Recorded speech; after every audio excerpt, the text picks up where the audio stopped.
Good morning. Good morning. Good morning, ladies and gentlemen. My name is John Fester, and I'm Director of Economic Development in the City of Revere. And I want to thank all of you for coming here today to our Economic Development Summit. We have a very, very exciting agenda for you today about the many exciting investment opportunities that we have in the City of Revere. Today's agenda will focus on the many opportunities that are available for development within our city. And we will focus our attention on giving you very specific information about each available site. We also have a great speaking program for you today to really touch upon the variety of support that we have from all levels of government. At the end of the presentation, there will be a question and answer period, followed by a guided bus tour for prime development sites. And then there's a luncheon planned at Antonia's on Revere Beach. You know, when Mayor Rizzo appointed me as Director of Economic Development, he really wanted to attract national and regional interest within our city. The mayor has made creating a vibrant local economy one of his major priorities.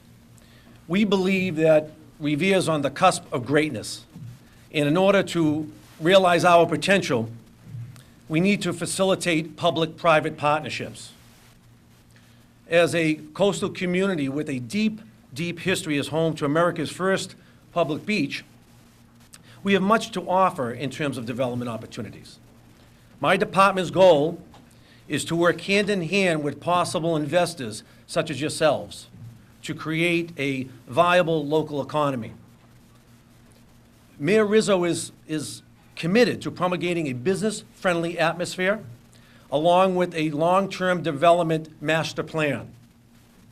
The mayor's vision and commitment to private investment is the reason why we're here at this summit today. Today represents a clear message to the business community, both nationally and regionally, that Revere is on the rise. We strongly believe, and the mayor can reinforce this message, that our best days are still ahead of us. And I know that the mayor and I look forward to working with many of you over the next coming years to really make this city grow and expand. So at this time, it is an honor and a privilege for me to introduce to you the mayor of our great city, Dan Rizzo.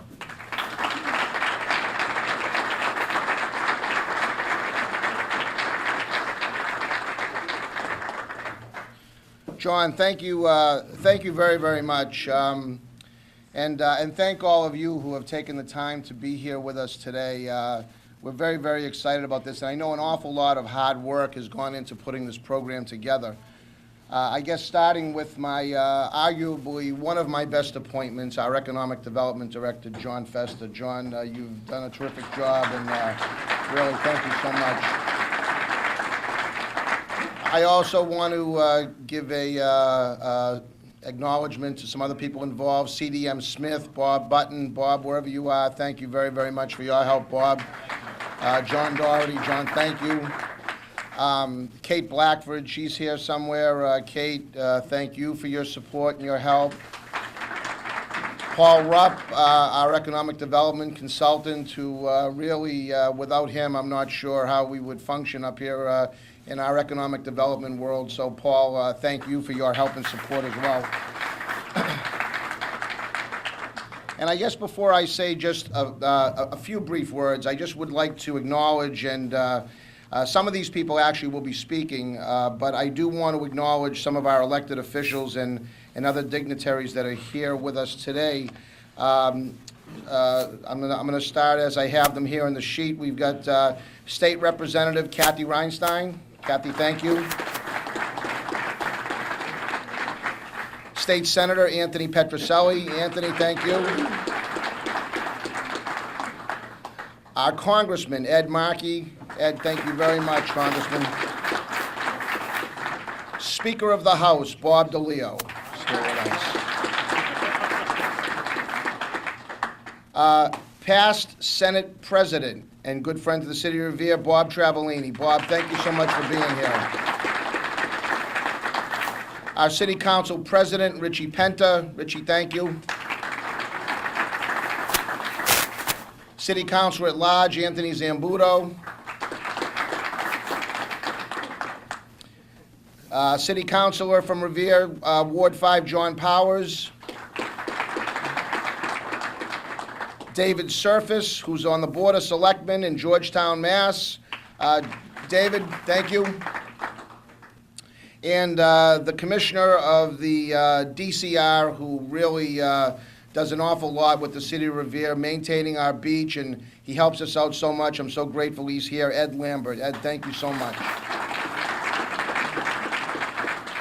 I'd also like to acknowledge a good friend of ours, a former colleague on the City Council, John Jordan. And I see another good friend in the back, Guy Glotus. Guy, thank you so much for being here. Former state senator and sheriff of Worcester County, so thank you so much. So, I think I've used up all of my 5 minutes. I'm not sure. You know, it was arguably one of my first and top priorities is to showcase what I believe we have here in the city of Revere to be some of the finest attributes that can be found all up and down the eastern seaboard. We have a 2.5 mile of beautiful, pristine beach, as I mentioned earlier, with the help of the DCR. The beach, and I think you'll find this, as you know, for those of you that will take the tour today, it's never looked so good, and we're very, very proud of it. But it's 2.5 miles that we've always felt has been underdeveloped and underutilized. And so some years ago, I think back in 2003, we underwent a transformation at Wonderland train station that is a transit-oriented development project where we, with the help of Congressman Markey and our state elected officials, put about $80 million of public investment into that site in the hope of spurring much private development. And I have to say the interest as of late has been incredible, and I'm very, very grateful for that, for those of you who have expressed interest and have come forward to further discussions. But beyond that, we've got an awful lot to offer along that beachfront, and it's our hopes and it's my belief that it is actually starting to catch on. We all know that Suffolk Downs is now talking about putting a resort-style casino, 1/3 of which that site is in Revere, the other 2/3 happens to sit in East Boston. But that in and of itself, I believe, is going to be a real driver for us here in the city of Revere for economic development. You know, I think the possibilities that we have here that we've talked about internally and talked about with developers are endless. And I think you're going to see that as we go forward this morning and through a short video, and then, as I say, with some conversation with the elected officials that are here and some other members of state government that are also partners in it with us to help make development here in our city one that's going to be desirable and mutually profitable for both you, the developer, the investor, and the city of Revere. I think you know, there's an awful lot that can be done and an awful lot that will be done. So with that, at this point, I would like to, I guess we'll start the video. If I could focus your attention up here, we're going to show a short video, and then we're going to start a very short speaking program. Before we actually start it, I do want to recognize a few other people that are here in the room. I see City Councilor Bob Hass is here. We have our chief of the fire department here, Gene Doherty, who's a great partner also in our economic development efforts. We have City Council President from the town of Winthrop, Peter Gill, is here. Peter, thank you. And so with that, I don't see anybody else here, but if I do, I'll acknowledge you later. But for now, I'd just like to address your attention up here for, again, about a 12 to 14-minute video. Revere is an urban community with the roots of a small town. We are home to a magnificent 2.5-mile crescent beach, now a National Historic Landmark that rivals every beach on the entire eastern seaboard. We are host to our now nationally recognized Sand Sculpting Festival. This event draws over 300,000 people each and every year. Geographically, Revere is a stone's throw away from downtown Boston and Logan Airport. We host 3 transit stops on the Blue Line for business commuters in and out of downtown and metropolitan Boston. One of these stops, Wonderland Station, is currently undergoing major renovations, including a brand new 1,500-space parking garage, a pedestrian bridge from Wonderland Station to Revere Beach, and a plaza deck that will be part of an overall $500 million mixed-use development project. It will no doubt become the central access point to Boston from the North Shore. I have never felt more excited about our city's future and what I believe will be Revere's finest days. I invite you to come and see all that Revere has to offer. Revere is literally minutes from downtown Boston and easily accessible to and from the Massachusetts Turnpike and the interstate highway system. Revere is directly tied to Logan International Airport by the MBTA Blue Line, with the airport just 4 short stops and 5 minutes away from our city. Our nearly 3-mile crescent-shaped beach is an unequaled natural resource and still offers great economic development opportunities. Accessibility to the entire MBTA system has been greatly enhanced by the new intermodal transit facility at the Wonderland Station terminus of the Blue Line. The future of our civilization squarely rests on the quality of the education we provide for our young. We in Revere take that responsibility very seriously and strive to reach even higher goals. Revere Public Schools stands out nationally and in the state because of a concept of high expectations. But we realize it's truly great teaching that makes a difference. Our teachers constantly revisit their practice. They understand that the status quo does not yield success. And they're constantly pioneering redesign and understand that school reform never ends. Public safety, of course, is a most fundamental responsibility of local government. Any community must protect its citizens first and foremost. But for a city to thrive, it must also create a stable environment conducive to business development and investment.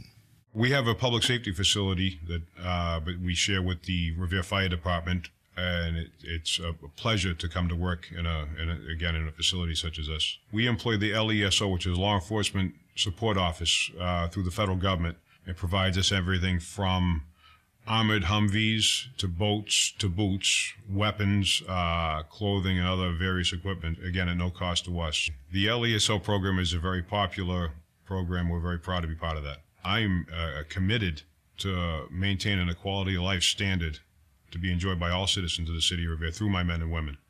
The City of Revere has made a concentrated effort and invested in its public safety the last few years. The city has provided new fire facilities and a new police headquarters. In terms of public safety, the City of Revere is well positioned for future development going into the next century. A true measure of the strength of any community's fabric is how well it satisfies human needs for health and human desires for happiness. Revere offers its people tremendous access to world-class health care, and recreational facilities and programs here are highly prized and carefully tended to. Food is not simply nourishment for the body, but also nourishment for the soul when it is shared with family and friends. Revere offers a bounty of choices and cuisines for the hungry resident and visitor alike. And of course, the National Sand Sculpting Festival we host at historic Revere Beach, now going into its 10th year, has brought great acclaim to our city. The 2013 festival promises to be absolutely spectacular. With all we have to offer here, Revere truly is a great place to live, work, and play. This is a very exciting time for a city whose time has come. As the country emerges from a severe economic downturn, with good planning and wise public investment, the new Revere is emerging as well and will reach a critical mass in 2015. Great days lie ahead for the city of Revere. Among the most exciting proposals now progressing are the new Caesars Casino and Resort at Suffolk Downs and the nearby Black Diamond Hotel. Suffolk Downs has been a great partner with Revere since we first opened in 1935, and Revere has been a great host community for our business. We've got a proposal now to take this racetrack and turn it into a world-class destination resort casino, and we'd like to attract visitors from around the country, around New England, or even around the world to come here to Revere and see everything it has to offer. The centerpiece of our oceanfront development strategy is the Wonderland transit-oriented development. Its components are Waterfront Square, permitted and master planned by Eurovest Development for integrated hotel, retail, and residential uses in what are now surface commuter parking lots.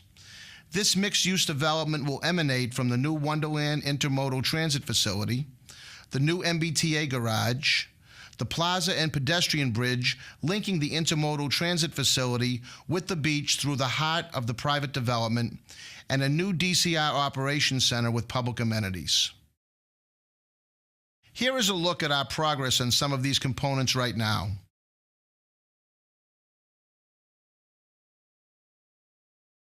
And here is the preliminary plan for the hotel to be developed at the heart of Waterfront Square.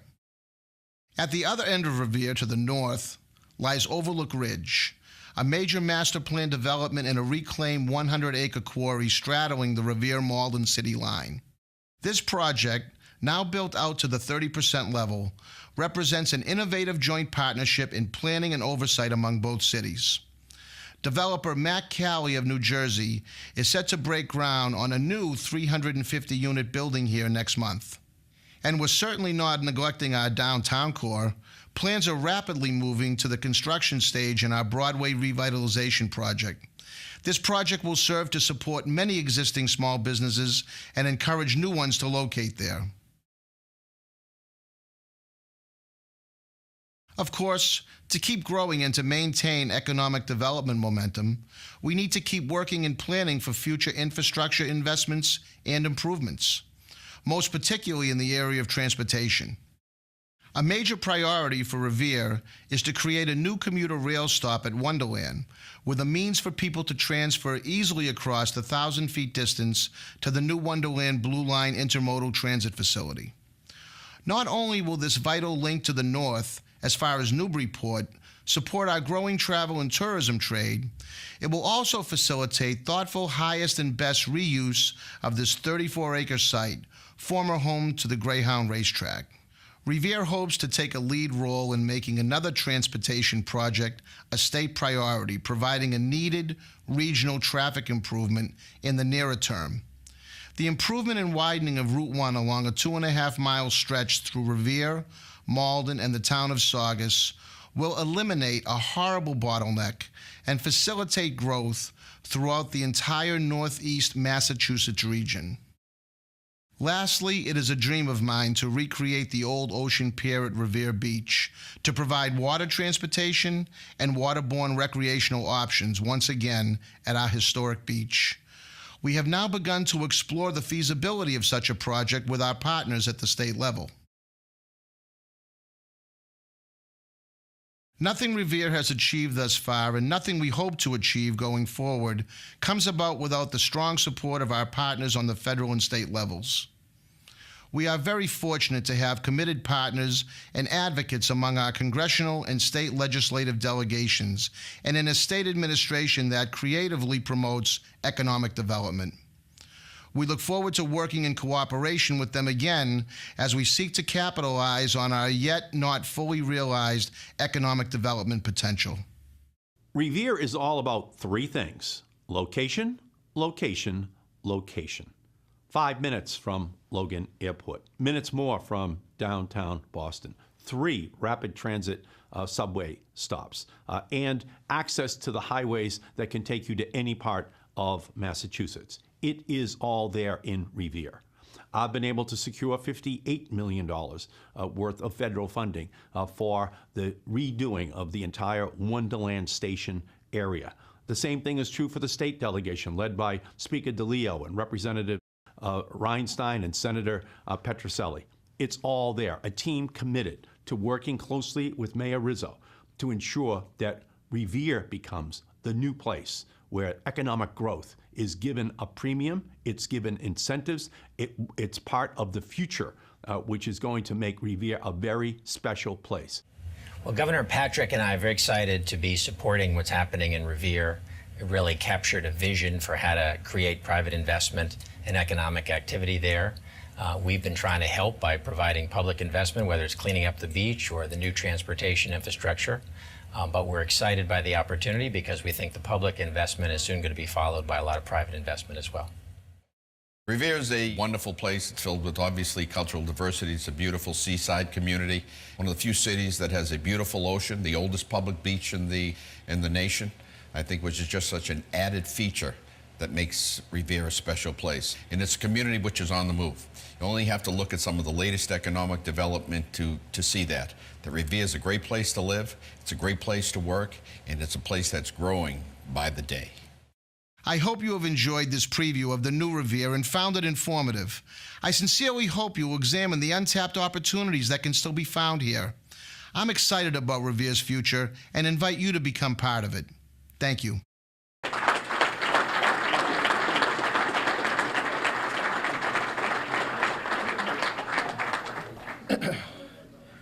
Thank you all very much for your indulgence in that. I hope that provided some information to you.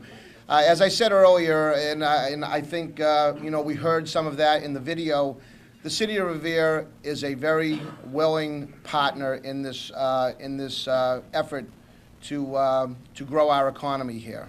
You know, we've heard it throughout this entire presidential election. It's about jobs, jobs, jobs, and certainly economic development creates just that. The City of Revere is actively engaged in conversations with companies about everything from streamlined permitting to tax increment financing. We're willing to get creative whenever possible. And so again, we're very, very confident that the opportunities we have here in the city are going to be very appealing to many of you who've taken the time out to be with us here today. At this point, I'd like to introduce our first speaker. He is a great friend to the city. We've enjoyed working with him. It's a long-time relationship. It far goes beyond my relationship with him, and really started long before I think I was born. So at this point, I'd like to introduce the. Maybe that didn't come out exactly the way I meant it, but I'd like to introduce our Chief Operating Officer of Suffolk Downs to say a few words, Chip Tuttle. Chip, can you say it? Come on up.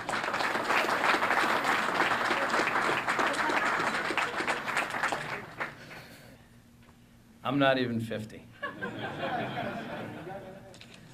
I didn't quite know where you're going with that one, Mr. Mayor. I'm sure he was referring to the 77-year history of Suffolk Downs, which is graciously co-hosted by the City of Boston and the City of Revere, our two host communities, great municipalities that we have been fortunate to work with through the years. And I thought that video was great, by the way. Mr. Mayor, your team did a nice job with that. Talked about a few things that I just want to echo on behalf of Suffolk Downs. We have a little project. You may have seen it in the news or heard something about it. We've been working on for a while. But we hope to give that great view. As the mayor stood there in that video, there was the view behind him of Revere Beach.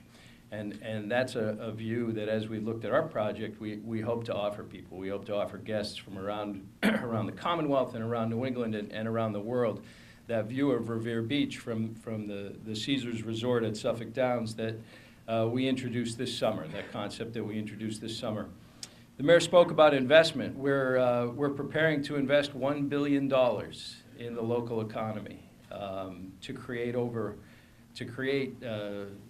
3,000 new jobs and 4,000 jobs at the property when all is said and done. And we think that's incredibly important. People talk about jobs. These are jobs, and Mr. Speaker, I've heard you talk about a blue-collar depression. These are jobs for hardworking people, for people who who live in not only Revere, but in and around the communities of Chelsea, of Winthrop, of East Boston, and who are looking for an opportunity to get back to work. And so we have a real sense of urgency about getting our development going. We'd like to put some of those people back to work.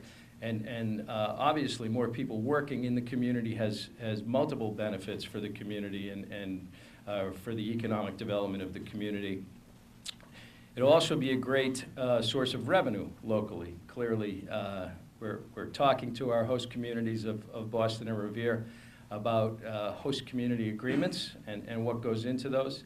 And clearly there is a direct revenue stream, a reliable revenue stream on an annual basis from a development like this that is so important to the cities and towns that struggle on an annual basis to figure out how they're going to do the same with less, or how they're possibly going to try to do more with the same in terms of revenue in many cases. And also our commitment to transportation and infrastructure improvement, which the mayor touched upon, which is very important to the region as well. Not only the money that we will spend, we've committed to spending $40 million on local road and infrastructure improvements to address the potential impacts of our visitors, of bringing people on that regional highway system to Suffolk Downs, but to go beyond that, to address some of the existing conditions that are problematic to local residents and to getting people back and forth to the airport. I live in Salem, a few miles north of here. It's really only about 10 miles. I biked it one time. I haven't walked. But you know, I tell people in Salem that we're gonna, if we're successful in this project, we're gonna improve their commute to the airport and into Boston on 1A, and they shake their heads and don't believe me. But it's true, because the improvements we're talking about making will benefit all the different parts of the day and all the traffic in the different parts of the day, while our peak visitation for a destination resort casino is diffused over a 24-hour period and really peaks in the evening, really peaks at night. And so improvements that we make locally will benefit regional traffic.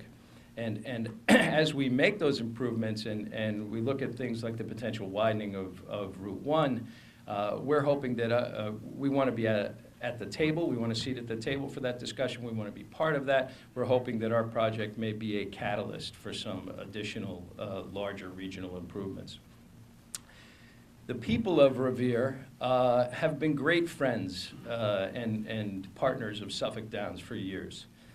Not a surprise that most of our employees come from East Boston and Revere. So with 77 years, strong support from the local community, we've got a great history with Revere. But I've noticed, I went to St. John's Prep in Danvers, was fortunate enough to go to high school there. I ran into a fellow on Revere Beach this summer who looked very familiar, my old religion teacher from St. John's Prep, David Malaro, and he moved to Revere with his wife. They had lived in Danvers for years. They're empty nesters.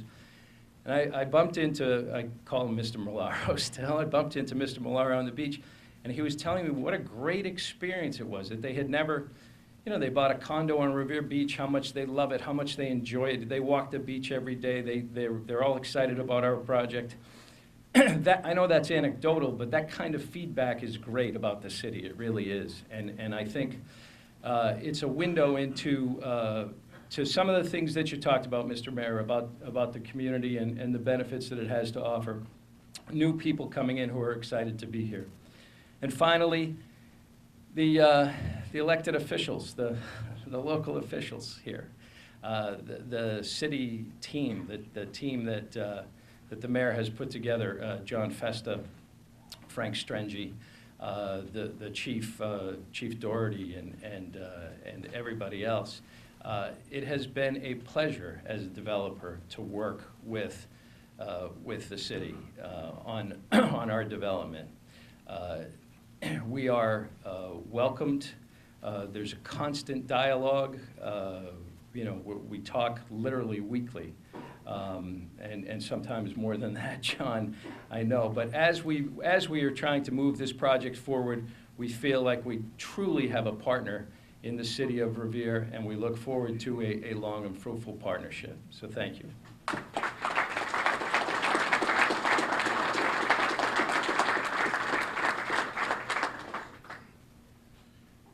Chip, thank you very, very much. And those kind words mean a lot to me.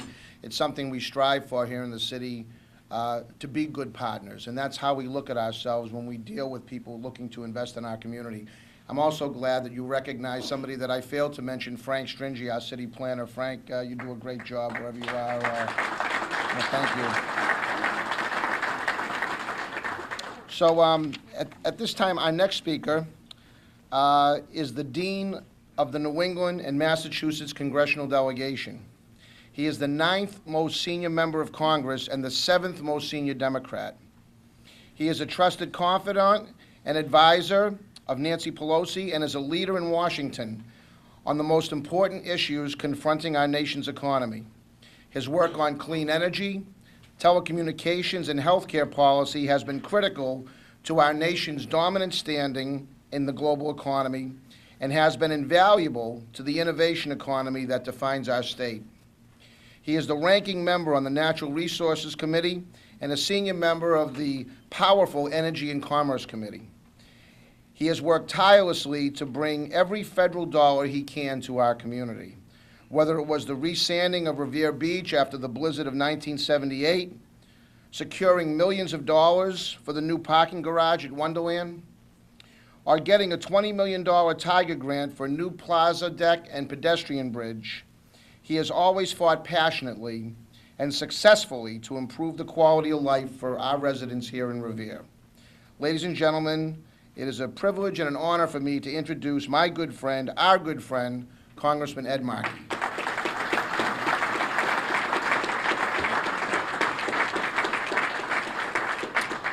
Thank you, Mr. Mayor, so much. And that was a first-class presentation that the city of Revere put together for this audience. Really fantastic. The mayor is committed. The mayor does not want to see a single Italian-American unemployed. And I don't know if you all noticed, Bobby Valentine was parking cars here this morning. Only had 2 accidents while he was doing so. It's a commitment that he has. And you know, in a lot of ways, this is the single greatest delegation ever put together for one city at one time. I am the dean of the New England Congressional Delegation. Bobby DeLeo is the Speaker of the Massachusetts House of Representatives and the single most powerful Italian since Julius Caesar, all here in Revere. Senator Petrocelli is the chairman of Financial Services in the state Senate. Is that a good perch if you're looking at financing? The chairman of Financial Services. Kathy Ann Reinstein is the assistant majority leader in the state legislature as well. This has never really happened before. So much power in one community at one time. There's 351 cities and towns. What are the odds of this ever occurring in another place at another time with such an opportunity here to be able to capture it? So as the mayor said,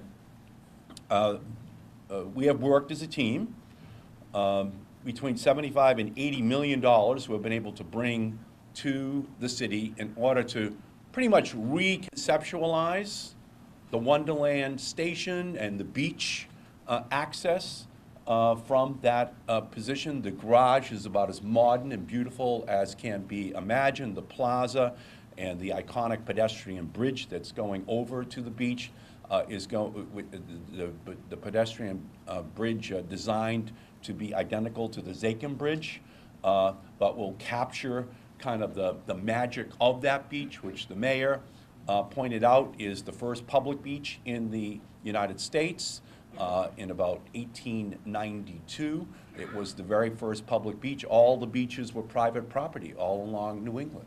So how do you capture these opportunities for an urban area? So that was privatized. I mean, that was made into a public beach. I was able to get it designated as the senior member of the Natural Resources Committee, the Public Parks Committee in Washington as a National Historic Landmark. to capture this incredible magic, which is Revere Beach. You've heard it over and over again, how close we are to public transportation, to Logan, to the highways. It's all right here. Wayne Gretzky, the second greatest hockey player of all time, after Bobby Orr, he used to say, I do not go to where the puck is, I go to where the puck will be. That is how I score. Revere Beach is where the puck will be. Okay? That is what you're hearing from Suffolk Downs. That is what you're hearing when Bob Kraft is talking about perhaps building a new stadium at the Wonderland dog track for the New England Revolution. The mayor's dream would be the American team against the Italian team in a friendly game right there at the Wonderland dog track. But all of it is going, some part of all of this is going to happen, which turns this into a magical location that will have to be rediscovered once again as it was a century ago, and unlocked. There is no other beach like this, so close to a downtown area, really, in the United States. And properly designed with high standards and beauty at the heart of it, it can be a magical place. So it's my great honor to be a part of this team, and it is going to be, in my opinion, a first-class opportunity for anyone who is interested in expanding their own personal or corporate portfolios over the next decade. So thank you all so much for being here.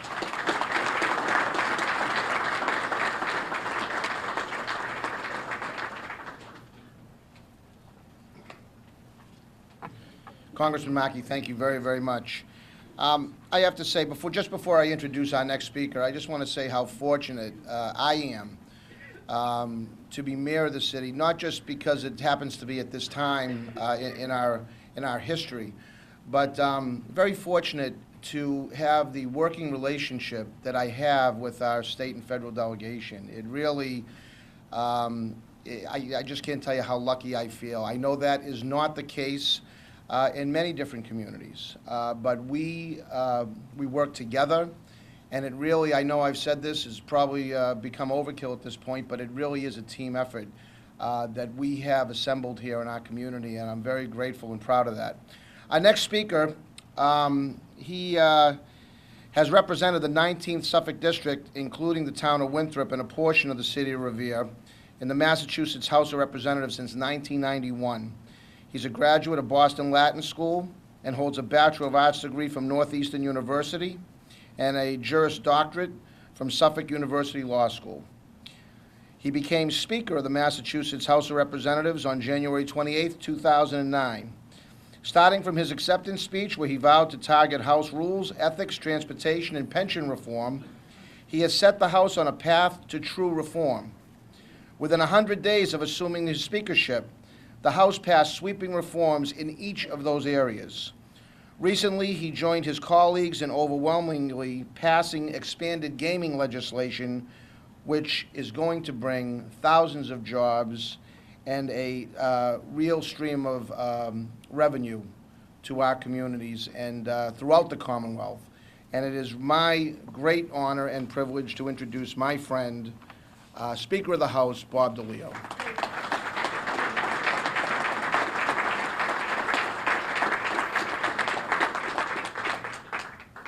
Thank you very much, Dan, for that exceedingly kind introduction. And I, first of all, to Peter Gill here from the town of Winthrop. Welcome, Peter. Everything nice I say about Revere, I feel about Winthrop as well. And you know you're important here today, folks, when Mayor Rizzo wears a tie. So congratulations. You know this is a very important group for him to talk to. You know, it's funny because first of all, thank you for inviting me, Mr. Mayor, and to the economic development folks here. And when I first decided when I got up this morning, I said that I was going to change sort of the tenure of my speech to talk about how well we work together here in the city. And the mayor alluded to it. My good friend Congressman Markey spoke about it as well. But I think that's so important. And I can tell you that, we've got an unbelievable delegation here. As was noted, the dean of the New England delegation in Washington, I can tell you, giving him a call, whatever the issue may be, it's taken care of. Having the gentleman here who's in charge of banks and banking and insurance industry, Senator Petroselli, and not to mention the Assistant Majority Leader of the House, Kathy Ann Reinstein. We've got a great state and federal delegation. Working with the mayor, is just a pleasure. Working with the city council and the school committee as well. Heck, we even have a right-wing Republican who's one of my best friends in the Revere City Council, Tony Zambuto. You'll see his car with all the brown Romney stickers outside there. But the truth is, I can tell you that I feel a comfort level just talking and working with each and every member here as well. And not to mention my good friend, the former Senate President Bob Travellini. It's great to see Bobby here also. But we've been doing a lot, I think, in the city, and I think we've done a lot in terms of our what's been going on at the State House the past couple of years. As a matter of fact, the legislative session which just ended was referred to by some as probably the greatest legislative session that's been had in decades. And I think that one of the primary reasons and one of the primary jobs I think that myself and Kathy and Anthony have here there is to represent the great city of Revere. And what we've been trying to do, not only at this level but at the state level as well, is to create jobs, to cut costs, and to create what I feel is the best possible environment for our families and small businesses to grow and prosper. One of my major objectives, since I've been Speaker for almost 4 years now, is to create jobs, and more jobs here in Massachusetts. And by doing that, to create a better environment here. And as I said many times recently, especially with Mayor Rizzo at the helm, I believe that Revere is a city on the move. And that is a major theme of today's summit. You will hear directly from community leaders on how Revere is on the rise. And I have to say I'm very, very much impressed with the work of John Fester and Mayor Rizzo in terms of what they've already accomplished. And I think you only have to look at just a cut this week or a couple of weeks now, where you have a front page article in the Boston Business Journal about the city. You had an editorial in this week's Boston Globe about the city in terms of what's going on. Congratulations, Mr. Mayor, for that. If you have any help with the Boston Globe editorial board, I certainly we'll work together.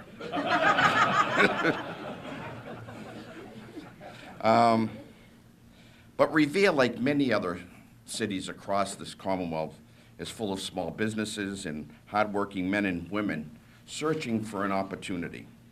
Comprehensive job legislation that was recently signed into law by Governor Patrick included strong support for small businesses, creating small business online portal that makes business assistance resources easier to find and more user-friendly. In addition to supporting small businesses, I believe that the path to succeed in this community is threefold. We can see positive change in this great city by facilitating economic growth, maintaining strength in our education system, and renewing Revere's rich traditions, as reestablishing a strong sense of community. On the state level, as I mentioned earlier, we are making progress. We are working hard, and I think that it showed this past year as we're faced with this economic recession, not only here but throughout the country. Massachusetts was only one of two states in the entire country that saw our bond rating increase, the first time in our history, from AA to AA+. We are only one of 4 states in the entire country that has a stabilization fund of some $1 billion. And I think that if you took a look at our budget last year, you will see that it was referred to by many as the local aid budget because it focuses so heavily on delivering local aid to our cities and towns. And when I talked about that importance of working together, it was fascinating to me that when we had the bond rating agencies come into the state to talk to us, one of the major things that they wanted to talk to us about actually was the fact that we were able to work together, believe it or not. I was amazed to hear that. I thought it was going to be a meeting all dealing with facts and figures and stabilization funds or whatnot. But what they wanted to hear, what I especially spoke about, was how well the governor, the Senate president, and myself worked together. How we worked together as a House and Senate, how together we worked together as Democrats and Republicans. The fights and the rancor that you see in other states doesn't exist here in Massachusetts. Oh, sure, we have some disagreements at times, there's no doubt about it, and the Senate president and governor were smart, they'd follow my lead more. But I work with them, that's okay. But I think but when I look at that example of what's going on at the state level, I also think in terms of what's going on here of our relationship at the local level as well. And that relationship that I talked about earlier and the importance of that when you're talking about growing the economy. I am proud to say that the fiscal year 13 budget increased the amount of general government aid that Revere will receive. And I think this is important to know as well. This year, Revere will receive close to $9 million in unrestricted general government aid. This is an increase of $600 from last year. And to support Revere's future workers, our school children, we made sure that the Revere school system will receive some $46 million in Chapter 70 education funding, an increase of over $5 million from last year.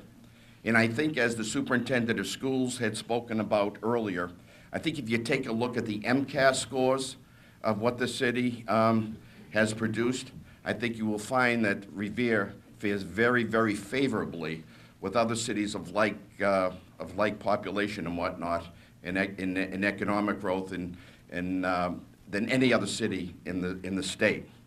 In addition, for those of you who may be also thinking about from out of state, another part of the state or whatever, about coming to Revere, one of the major items that we put in this year's budget was putting more emphasis on our community colleges. It's always been an idea of mine, and there's one gentleman here who really spearheaded the drive who I'd like to mention. I saw Dan O'Connell back there. Thank you, Dan, for your great work on this subject. But one of the ideas that we had was to make sure that our community colleges do even a better job than they are right now in providing for the jobs of tomorrow. So I see that as very important if you're looking to start a business here in Revere, whatever that may be, that you too will have the opportunity to work with the folks at Bunker Hill Community College or the folks at Shore Community College to make sure that you're going to have the best employee or the best workforce than you have, that when they start their job at your particular business, they're going to be well educated and ready to go. We also, by the way, allotted some funds to make the necessary infrastructure improvements in Revere, with the prospect also of a casinos in Revere future. By the way, Mr. Mayor, you said I was one of the supporters of a casino in Revere. I've been working on this for 22 years with Kathy Reinstein. I got just a supporter of casinos. I took that off your website. My website said I was one of the supporters. Seth. Well, you're going to see my website today? A request for a new communications director. Just kidding, Seth, you're safe. You're safe, buddy. But I think, as Chip had mentioned, I look at this you know, is one of the most important pieces of legislation that could be passed. And I mean this sincerely. As Chip had mentioned, one of the things that has always gotten to me was the fact about this blue-collar depression that we face here in Massachusetts. And what an opportunity we have, folks, with 15,000 new jobs. And by the way, that's a conservative estimate. That's a conservative estimate that we can start, and many of which hopefully are going to land right here in this particular area. And there are some other things that we did this year for the city. $10 million for traffic and streetscape improvements on Lower Revere and Ocean Avenue. $10 million for the Lower North Shore Highway Improvement Project. Improvements at Mahoney Circle, Brown Circle, Copeland Circle. Improvements at the intersection of Revere and Route 60, and improvements at the intersection of Route 145 and 16 as well. We also provided some $500,000 for the design, siting, and initial permitting for the commuter rail station at Wonderland, just in case there might be a little soccer stadium over there. And the garage also will act as an economic stimulant at a time when we need it most. This and other beautiful new features, I believe, are going to attract tourism, new families, and jobs. In addition to that, there was also a provision in our economic development piece that provided some $25 million to the Revere Chamber of Commerce so that they can work and to help to spur economic development here in the city. And that's not to mention, as was stated earlier, our great sandcastle competition, which attracts thousands upon thousands of participants here in the city. And I can tell you that you will also have the opportunity next year, if you do business in here, for a mere $5,000, you can have your name on that banner at the Sandcastle Festival. So we'd love to have you come to Revere. And I got my name on that big Fenway Park scoreboard you saw for a mere $5,000. You will also have that opportunity if you do business here in Revere. But I think that we also enhanced Revere's coastal status with the improvements of Revere's other beach, the so-called Short Beach, that may have not been referred to. Widened sidewalks, new street lighting, new ramps. We made Short Beach more accessible while creating a safer environment for those who visit. So with all this, I think it all can be said that we have a lot to be proud of in Revere. Mayor Rizzo and his community and economic development teams have taken a great aggressive approach to bring Revere to its full potential. In summary, this is a very, very exciting time, folks, to live and to work in this great city. And thank you for having me here today.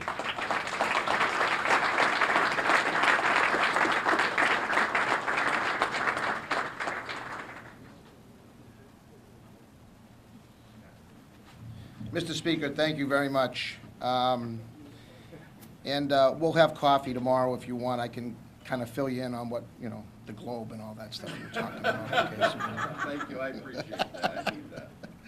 no, actually,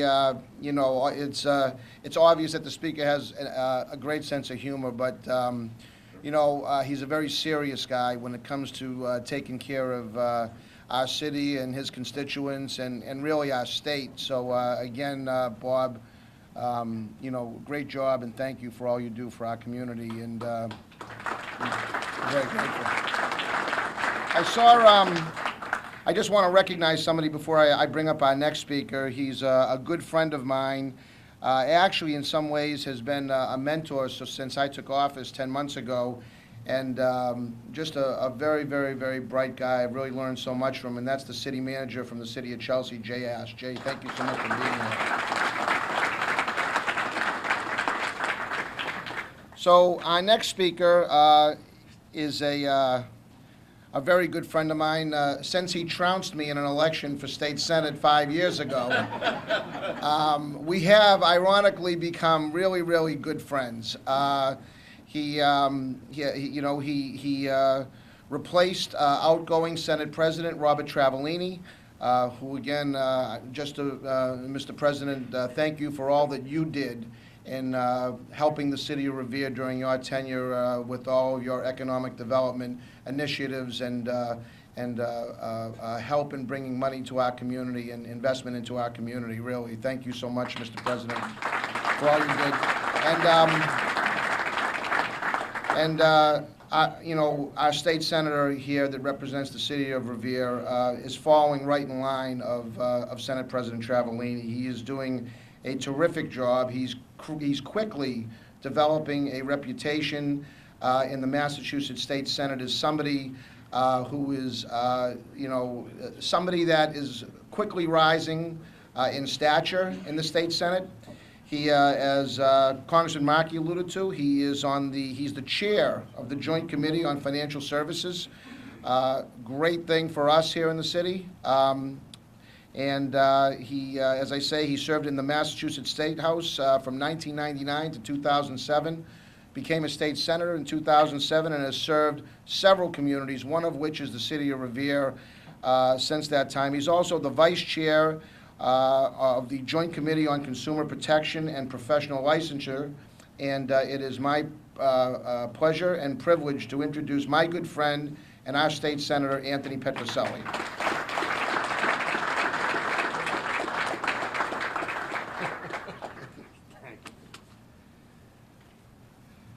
Thank you, Mr. Mayor. Good morning, everyone. Danny's very kind there, but I don't forget he got 78% of the vote in Revere in that election. And it's reflective of his support when he ran for mayor. Good morning. It's great to be here. You know, Representative Einstein and I, our role as the junior members of the delegation, as often is the case, the congressman, the speaker come, and they give all the good news. Representative and I get up and clean up and give you all the bad news, which is what our role. But there's no bad news to give. That's usually how we do that, Mr. Speaker. But you know, it's great to be here. Real briefly, the partnerships in this community are so strong, as evident by the video, by the attendance of so many people here today. I just want to talk about some of the partnerships that haven't been touched on yet that I think have made this city strong and so attractive for development opportunities. The local level, at the community level, the Revere Chamber of Commerce, the Revere Beach Partnership. You know, the Revere Beach Partnership is what started that sandcastle contest almost 10 years ago, and have formed wonderful relationships with the state agency, the DCR, and with the local delegation to make Revere Beach a better place, a cleaner, safer place.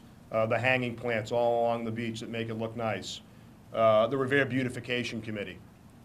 Again, local activists, people who live in the city, really the fabric of the community in the city of Revere, making this agenda go as well. The Revere City Council and the mayor are working together and have been for a number of years. The land swap legislation that had to happen to make the Revere Beach development at Wonderland a reality had been worked on for many years. And there is a strong partnership between the members of the council, Mayor Rizzo and his team, and Johnny Festa. You know, the schools, you can't say enough about what's going on at the schools, and it was great to see Superintendent Dakin on the video. But they're pretty humble as well. You know, we created in the Education Reform Act in 2008 the opportunity for municipalities to create an in-district charter, also known as an innovation school, that is really putting our public schools on the cutting edge. And in Revere, the Paul Revere School, their faculty, their union officials, and the Department of Education, the superintendent's office, formed the first innovation school in all of Massachusetts at the Paul Revere School. So there are so many good things happening here. There's excitement, and there's a desire to do things differently, and to really open up the city and open up the city's arms to the development community. That's the message I wanted to convey as the state senator for the city here, is those partnerships are strong and alive and vibrant. We're excited, and we want to hear from the development community on what we can do to help the city of Revere move forward in the future. Again, it's great to be here. I can't say enough about Mayor Rizzo, Johnny Festa, the professional team that they have put together, the professional presentation. They are serious about this, and we're excited to be a part of it and to help you out. Thank you and have a good day.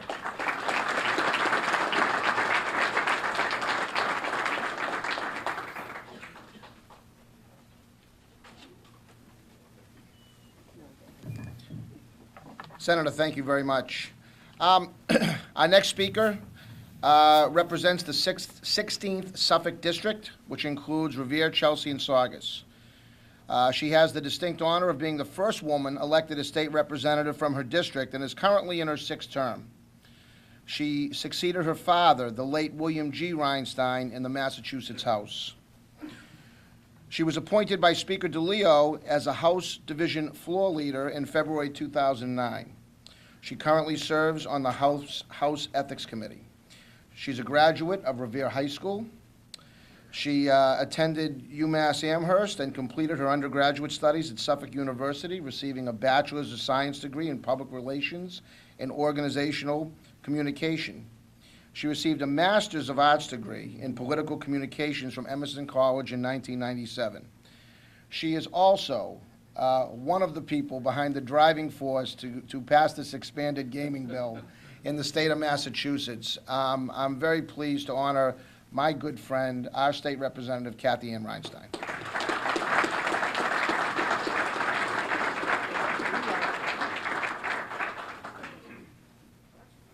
Thank you very much, Mr. Mayor. It's always embarrassing when they read those bios. Good morning, everybody. And I want to thank everybody for joining us today. Like the mayor said, I've represented Revere in the Massachusetts House of Representatives for the last 14 years, and I've been lucky enough to live in this city and be from this city for my entire life. And as you've heard, it's a very exciting time for our city and to be a part of what's going on in this city. And to my knowledge, I believe this summit is the first event of its kind ever for our city. So I really want to, again, thank the forward thinking and dedication of Mayor Rizzo, John Festa, and everyone up at Economic Development, everyone who made this possible. This is really something that's been long overdue, and I think it's fantastic. So I know in business, numbers and statistics are extremely important. So I'll start by saying there's 351 cities and towns in Massachusetts, and there is only one Revere. And I, as many of you know, and some of you don't, but you're going to hear it now, call Revere the center of the universe. And today I think you're going to find out why. Revere is a city on the rise, as you've heard, and what we mean when we say that is that local economic development is an emerging reality in this great city. So the heart of our local economic development is the joint commitment of our federal, state, and city officials. Collectively, we've all worked diligently to understand Revere's best strategic opportunities, employ innovative strategies, and invest in the most favorable catalyst projects. So many communities make the mistake of waiting for the market to find them and seek out them for an investment opportunity. We realize the best approach is to create the opportunity ourselves, which is why we're all here today. There are many reasons, as you've heard, to visit this wonderful city and be part of it, but obviously two of the biggest ones are our location and our historic beach, our proximity to Logan Airport, Boston, and other regional areas of large populations can attract a ton of business. We know it's our first public beach, and it's unique in being the largest urban beach in the country. And it's visited, as you know, by hundreds of thousands of people around the world per year. You've heard about the National Sand Sculpting Festival, so I won't get into that. That's the beauty of speaking last, I guess I get to revise a lot of my speech. The first step in promoting our city and leveraging our biggest assets is to actually get the people here. This is the reason our city's infrastructure is the foundation of future prosperity, and these infrastructure improvements are key to facilitating the development of economic activities. While transit-oriented developments are designed to encourage the mass transit use to get people here. So we have to have a sound infrastructure, we have to have efficient transportation, and we have to encourage tourism and new business, and that's what we've been doing, and that's why we've asked you all to be here. The simple truth is, and I'm sure all the business people here would agree, you have to spend money to make money. So it's impossible to grow a healthy and sustainable economy if our city has substandard infrastructure and an out-of-date transportation system. So our government on all levels have been working tirelessly to secure the necessary funding we need to make substantial infrastructure improvements and investments. They're not only a source for our city's development, they drive it forward. So I know in business, it's driven by the bottom line, so I'm going to put my money where my mouth is. We've heard about the $1 million grant from the MassWorks infrastructure program that was awarded to create the pedestrian bridge. In addition, the legislature was able to work with Mayor Rizzo, John Fester, and Community Development Department to acquire and develop Parcel H. The acquisition of this land was integral to making the Wonderland Transit development possible. We also heard about the $55 million south parking garage at Wonderland Station. I want to echo the gratitude to Congressman Markey for securing these amazing funds. This development is being deemed as an urban gateway. And that is, you know, we're connecting Revere Beach both logistically and symbolically, and it's a very big thing to do that, so thank you, Congressman. The legislature passed the transportation bond bill in March, and that will earmark over $20 million for infrastructure improvements projects in Revere. So the funds will improve and upgrade highways, fund the development of the commuter rail station, like the speaker said, and the bill will provide $1.5 billion statewide funding total. The sum of our investments shows that Revere is serious about getting on the road to a very bright and prosperous future. So we just want to make sure that the road is safe and transit developments are state-of-the-art first. These projects serve as a very strong foundation for us. Revere is also designated an economic target area, and that means we were able to get tax breaks to businesses that locate in our city, and these also become eligible for tax credits. One of the several incentives exclusive of economic target areas is the Brownsfield tax credit. This tax break serves developers who wish to rehabilitate contaminated property, and the law makes the buyer or current owner responsible for the cleanup cost, but the Brownfield tax credit statute does allow that if the issues were caused by a prior owner, the owner-operator is absolved of the liability and gives them a tax credit of up to 50% of the eligible costs incurred to clean up that site. And we've been able to extend that just in this last legislative session for 2 additional years until 2015. And that was done through our economic development bill in the legislature. And it's only one of many provisions in that economic development bill, and I won't get into them all of now, but this bill contains a lot of strategies and to stimulate local business, create jobs, and prepare our workforce across the Commonwealth. What I hope that you recognize today is that Revere, there's a lot today that Revere offers.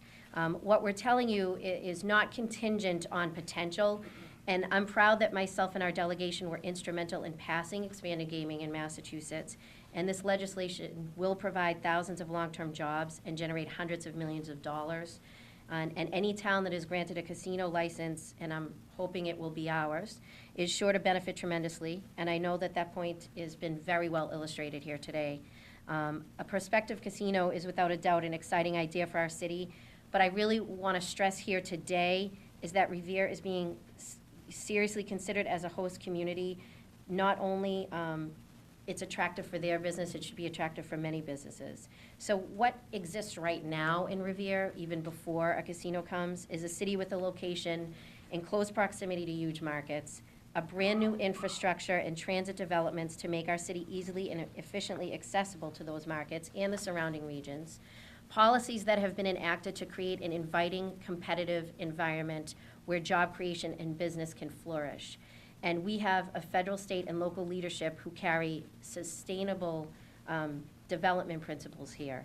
And they have worked we have all worked collaboratively to achieve results, and we've all embraced a very aggressive approach to create this progress that we've seen.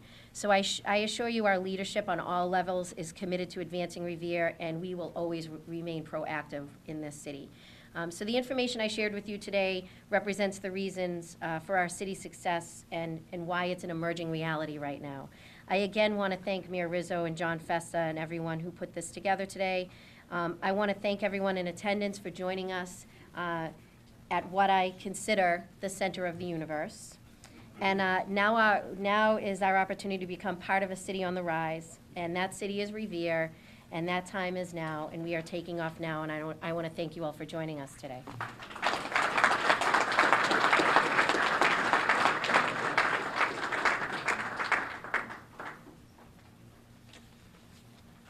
Kathy, thank you very, very much. We've talked an awful lot about infrastructure, and I know I saw him here earlier, but our superintendent, oh, there he is. Our superintendent of public works is here, who really is very much part of our economic development team, Dawn Goodwin. So, Dawn, thank you very much for being here. So we've talked about these partnerships. We've talked about working with our state and federal delegation. We're very, very fortunate and lucky to have a couple of people here that represent the state of Massachusetts. Our next speaker is responsible for expedited permitting at the state level. We refer to them as EOHED. They're the Massachusetts Executive Office of Housing and Economic Development. Please welcome Victoria McGuire. Victoria?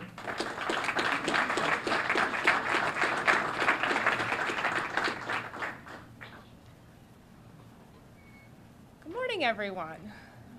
My name's Victoria McGuire. I have the pleasure of being only the third state permit ombudsman. And it's a unique title. It's one that trips many people up, but I can assure you that it is one of the most exciting jobs, I think, to have at this time, working for the Patrick Murray administration and for Secretary Bielecki at Housing and Economic Development.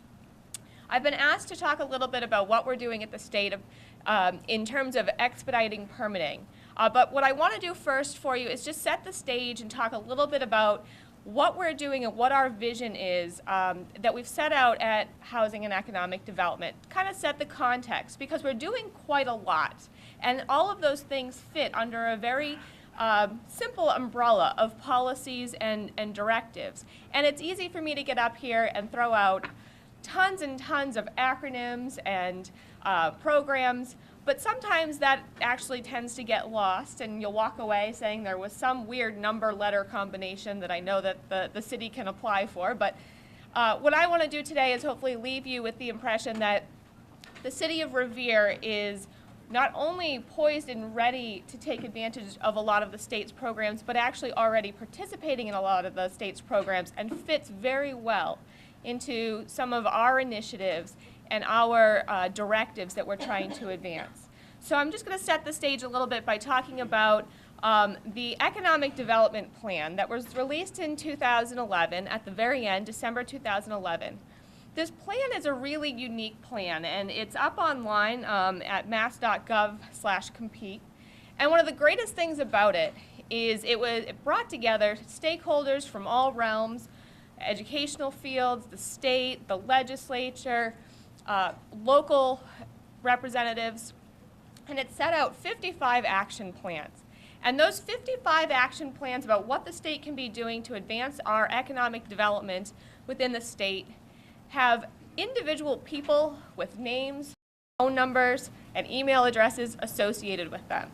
And we are all responsible, those of us whose names got tagged next to those action steps, we're all responsible for seeing that plan put into action. So you know that the state has not only just put together this document as a vision for the state, but we're actually making it happen and actively working to implement the vision of the plan. Part of that plan is to start planning ahead for growth.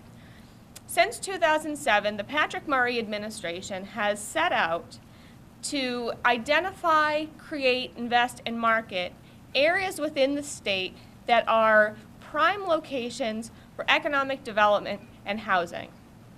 And those are kind of our 4 core principles. And they seem extremely simple when you see them up on the slide. And that's because we actually think they are. And what we want to do is we want to be making sure that what we're working on at the state level translates very well to what everyone at the local and regional level are working on. Because if we were just to plan at the state level, we're not necessarily going to be successful. It takes the locally driven initiatives, the local willpower to identify the sites that are appropriate for new development and to actually start putting in place the tools which will help attract new development and make these locations great places to come into the state or expand in the state, so that you know when you say, I'm looking at a specific site, that there's actually a community there with open arms ready to help you actually make your project happen. And I believe Revere really is one of the best case studies that we can actually show for a community that is actually doing just that. So those are our 4 core elements.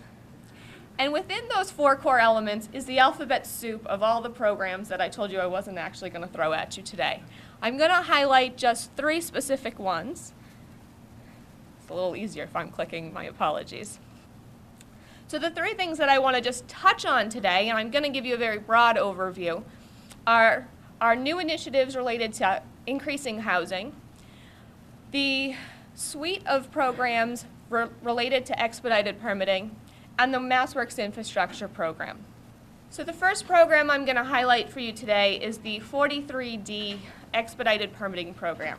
This is a locally adopted program which a community can identify a site of 50,000 square feet or more to guarantee 180-day permitting on that site.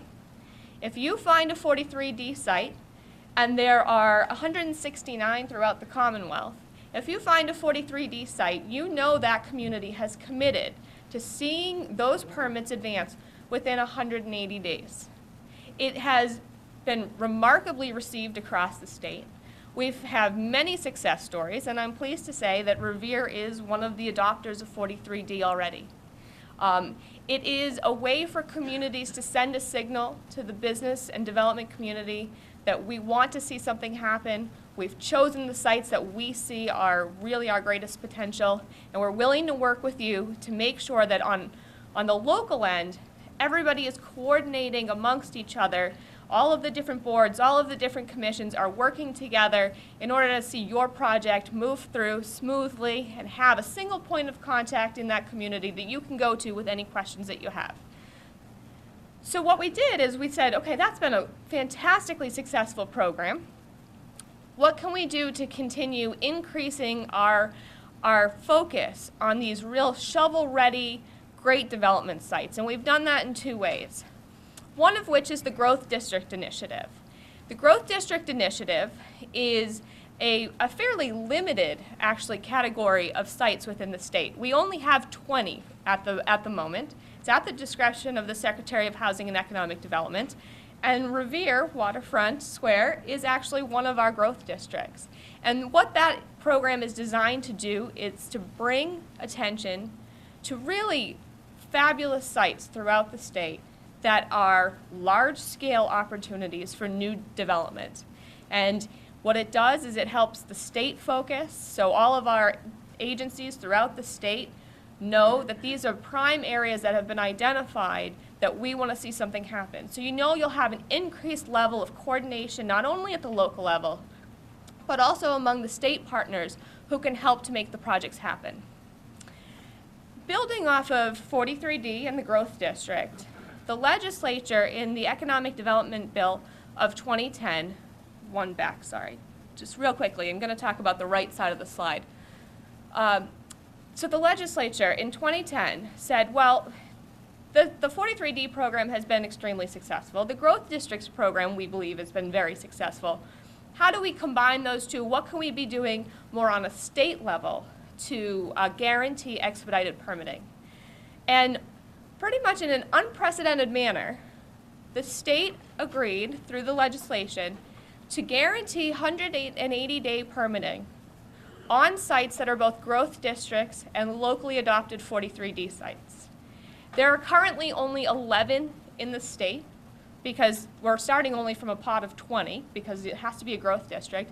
But I'm pleased to say Revere is one of those sites. The Waterfront Square District has qualified for some of the greatest attention you can get, both at a local and state level, in order to make a project advance as quickly and as smoothly as possible. So when I said Revere is a great case study for what can be done to increase coordination and opt into some really great programs, this is a perfect example. Now this slide is wonderfully understated. This is kind of our just general marketing piece that we put on our website to talk about the 43D site and the growth district. But as you'll see, the MassWorks infrastructure program has $11 million invested into the site, $1 million into the pedestrian bridge, and another $10 million into the garage. And then we have the general federal and state investments. And that's incredibly understated. There have been so many partnerships that have gone into making this project happen. It's been such a pleasure to actually be part of the incredible team, seeing this project advance and working in coordination to make sure it goes smoothly. This is really one of our best case studies that we love to show about a gateway city that's making real strides in terms of investing in infrastructure, and we're very pleased to have actually, a small role in making that happen. Thank you. So I said that the Waterfront Square area in Revere has been the recipient of the MassWorks funds, and I want to talk a little bit about what those funds mean. We were lucky enough this summer as part of the jobs bill and with the assistance and leadership of the state legislature to be able to consolidate 6 infrastructure grant programs that were previously administered by all different state agencies in all different time frames with all different applications under one heading, the MassWorks Infrastructure Program. You may be familiar with some of the previous acronyms, the PWEDs, the CDEGs, the TOD grants of the world. All of those really fabulous and very important grant programs have been consolidated under this MassWorks program, and I'm pleased to say that at the direction of the Patrick Murray administration and the state legislature, we have $50 million a year that is discretionary infrastructure dollars that we can put towards helping economic development and housing projects advance. And it's been remarkable what we can do, and you should see there's a little red dot over Revere up there on the screen, because last year Revere did receive a $1 million grant to help advance the stairway by the garage. We have a number of different priorities. Again, Revere is such a great case study because it fits so well into some of the targeted priorities we have for the MassWorks Infrastructure Program. So I think this is probably just the start of a fabulous relationship that we have between the MassWorks Infrastructure Program and the City of Revere. But again, it's just something that we wanted to bring up, that there are state resources that can be directed to the locations in the state where the community, the region, and the state are all aligning to say, this is an area where we want to see something great happen. How can we make it advance? And lastly, we have a new initiative that we're starting to piece together and going to hear a lot more about over the next couple of months. But I thought it was important to highlight as we're talking about new development and new growth. And that is our new policy to look at workforce housing opportunities in the state. The state has been a great champion for affordable housing for many, many years, and there's nothing that's going to actually change that. But what we're recognizing is the state is home to so much great talent.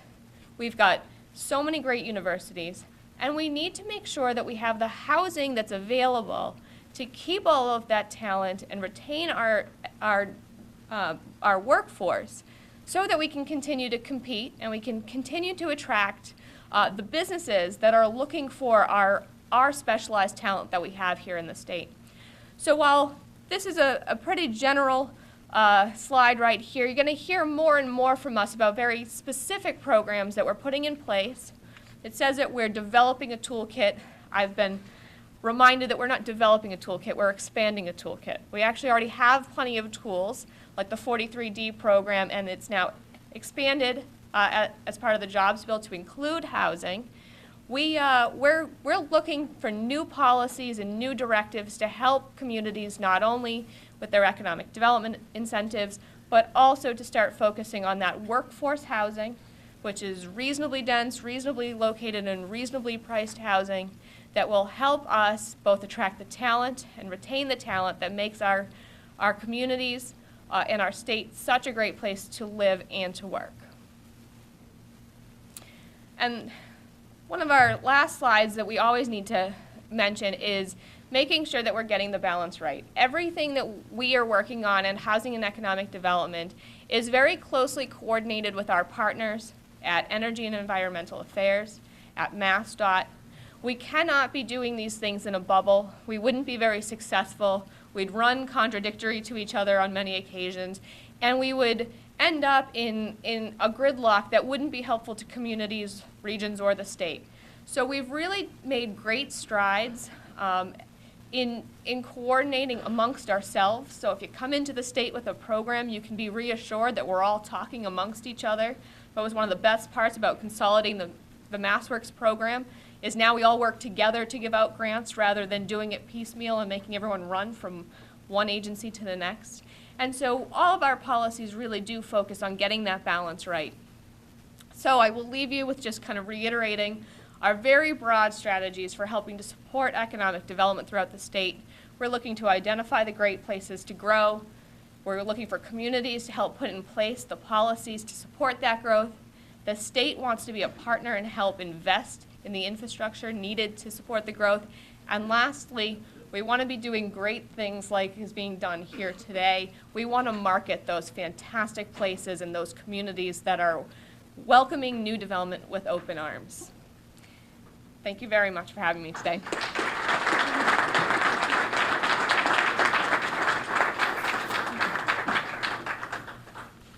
Victoria, thank you very, very much. Our next speaker, before we take a short break, is also a state partner. She is the Executive Vice President for the Finance Program of Mass Development, and she provides financial assistance, obviously, at a state level. Please welcome Rebecca Sullivan.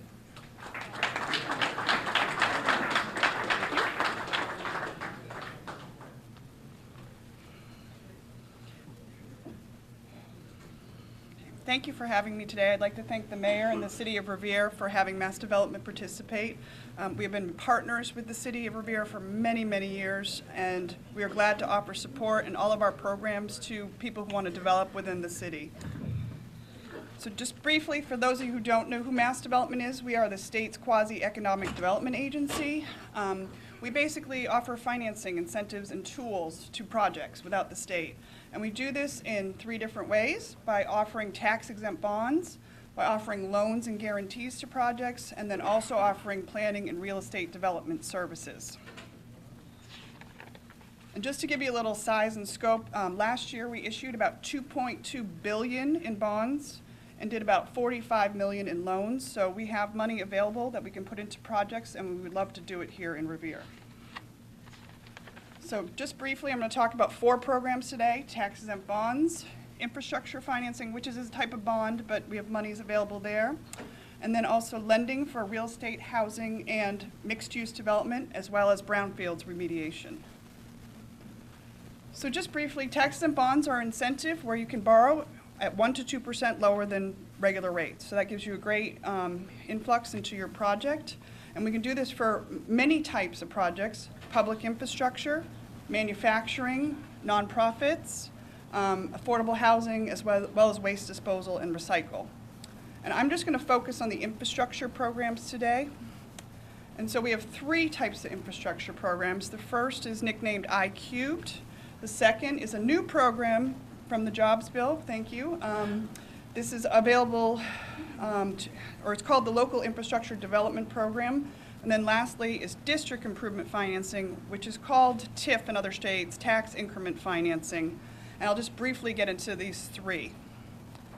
So the IQ program is a state program, and I should say all 3 of these are based along the same premise. You create a district and then you use a tax, whether an existing tax or a new tax, to pay for infrastructure. So with the IQ program, this is where the Commonwealth will agree to pay for infrastructure in projects where there is a lot of job creation. And this is in addition to all the other infrastructure programs that have been mentioned today. So this is in addition, this is available to the city for their projects. So it's up to $325 million. It is for big projects, 10 million or more. The next is the Local Infrastructure Development Program, and I just want to mention this in the next one. This is another type of tax program, and all 3 of these programs can be used together. You can do one or multiple programs, but this allows a developer to set a district by a simple petition to the city, and then allow you to special assess yourself to pay for infrastructure for your development.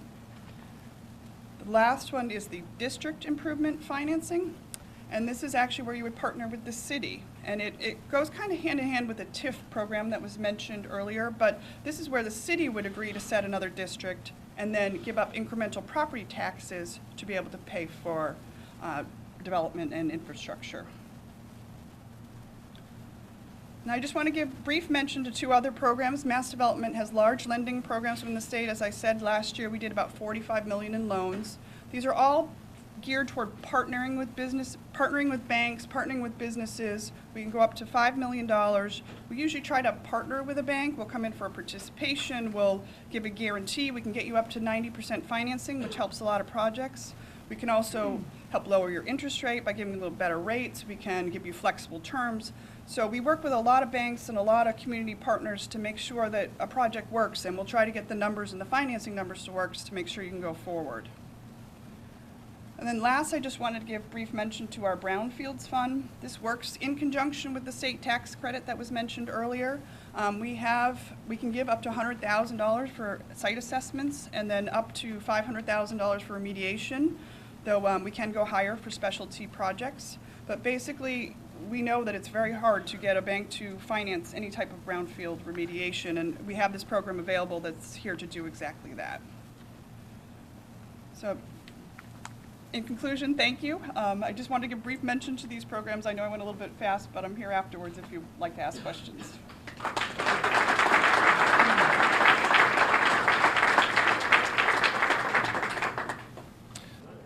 Okay. The next part of our agenda is the segment called Development Opportunities and Incentives, the City on the Rise. We have for you today a brief video to show you the many development opportunities that we have and to give you very specific information and details of parcels of land and existing structures that are primed for upscale developments. So please, take this opportunity and watch this video. Thank you. Just minutes from Logan International Airport in downtown Boston and accessible from anywhere in the greater Boston region, the city of Revere is in the midst of a development boom. This is unquestionably a city on the rise. The build-out of the Waterfront Square transit-oriented development at Revere Beach, the planned Caesars Casino and Resort at Suffolk Downs, proposed mixed-use commuter rail service development at Wonderland Park, and a major Route 1 improvement project now in design, all taken together will result in transformative change to this thriving coastal city. And with that change comes great opportunities to those investors who have the foresight to see them. We invite you now to see exactly what's in store for Revere in the very near future and to consider how you can become part of our coming success story. The airport corridor of Route 1 is the gateway to and from the entire Northeast Massachusetts region in relationship to downtown Boston and Logan International Airport. The airport's corridor potential is largely unrealized, especially with the 105 acres occupied by oil storage tanks and related uses from an era past. Recognizing its potential, the city has rezoned this corridor as a technology enterprise district. The TED allows and in fact encourages uses including biotechnology and research facilities, as well as airport-oriented hospitality. One hotel, the Hampton Inn and Suites, has already had the foresight to locate here and enjoys consistently high year-round occupancy rates, as do all of Revere's 5 hotel properties. Suffolk Downs occupies 160 acres right on the Boston-Revere city line.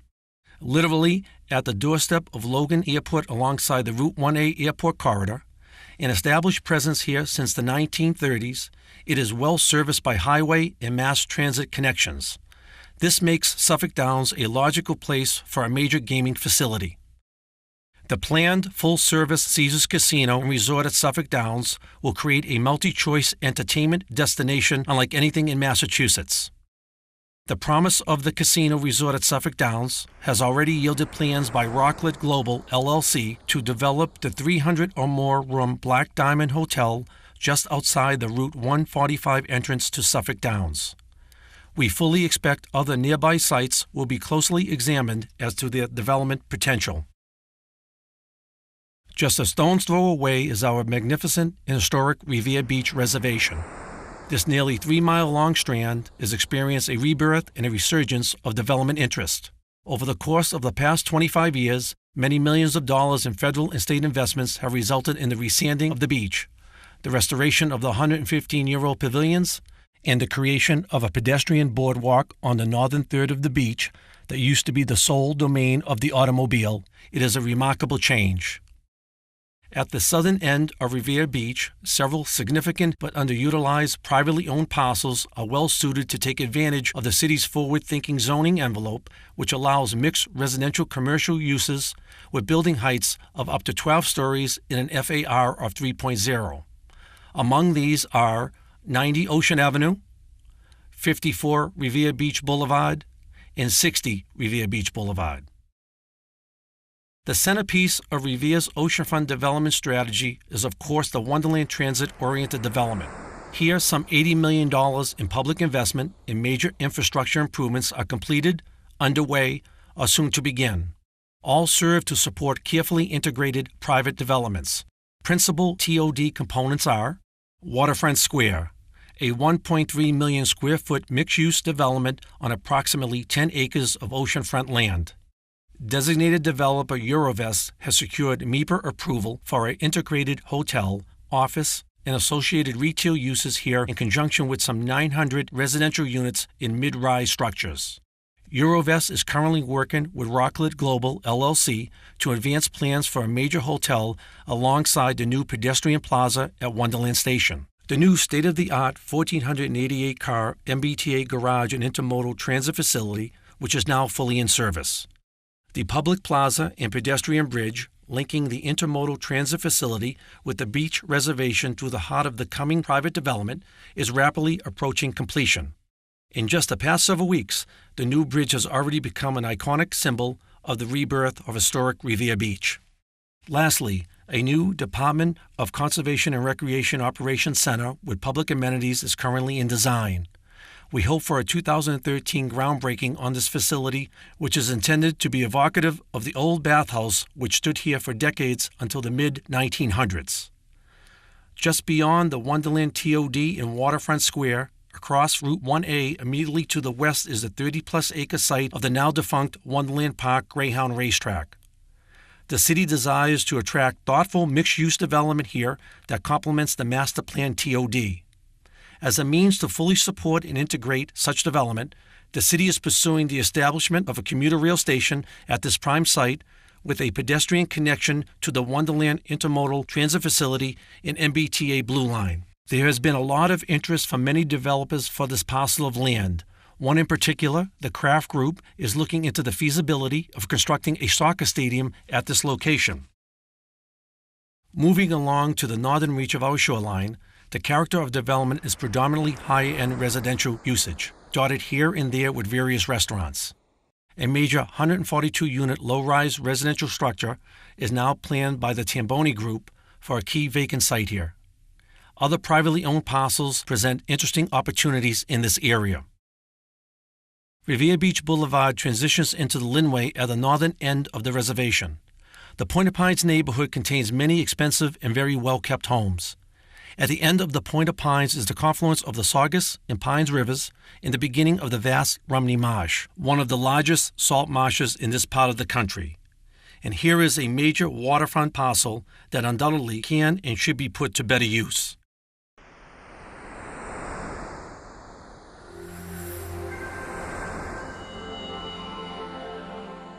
The Route 1 corridor is one of the major arterials serving Revere. Mass DOT is currently planning and designing a substantial project to improve safety and increase capacity on this key roadway. At the other side of the salt marsh in North Revere is the new Overlook Ridge, a major master plan development in a reclaimed 100-acre quarry, roughly half of which is in Revere and the other half in the city of Malden. This project, now built out to the 30% level, represents a long-term innovative planning and oversight partnership among both cities and the developer. Roseland Property Company is set to break ground soon on 4 new buildings containing 372 residential units. Just southwest of Overlook Ridge, located between Linden Square Malden and the Showcase Cinema Complex, is an under-the-radar and underutilized site that certainly is to become more prominent with the planned reconfiguration and improvement of Route 1. This 7.5-acre tract is the location of the Bally's Fitness Center and the former Johnny's Food Master supermarket. Further southeast is what the city of Revere believes is a truly great opportunity, In our view, the 32-acre Northgate Shopping Center can and should be repositioned for higher and better uses that might include a research and development park. This area is uniquely well situated along Route 1, offering easy Boston and northbound highway access, as well as direct connection to Logan Airport and the Massachusetts Turnpike via Route 60. The development value of this major tract will be greatly enhanced by the planned widening and reconfiguration of Route 1. Finally, Route 60 leads to Route 107, Broadway, the center of which is Revere's downtown business district. Because we value our smaller service-oriented businesses and hope to attract more of them with appropriately scaled new development in the heart of our city, we are hard at work on a comprehensive downtown revitalization strategy. Construction is already underway on the first phase of our Broadway revitalization project. This will in a short time result in significant aesthetic improvements to the streetscape. Later phases will expand upon the revitalized streetscape, and further enhancement will come with planned assistance for storefront and signage improvements. These really are very exciting times for the city of Revere.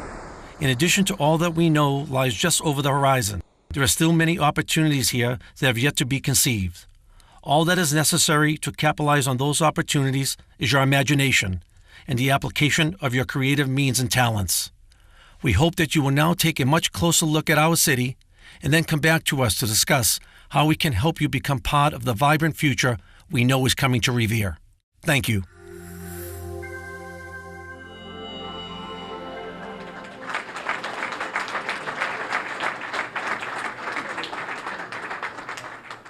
At this time, I'd like to call upon Kate Blackford, Manager of Healthy Community Initiatives, to come up and explain the incentive portion of our segment. Kate?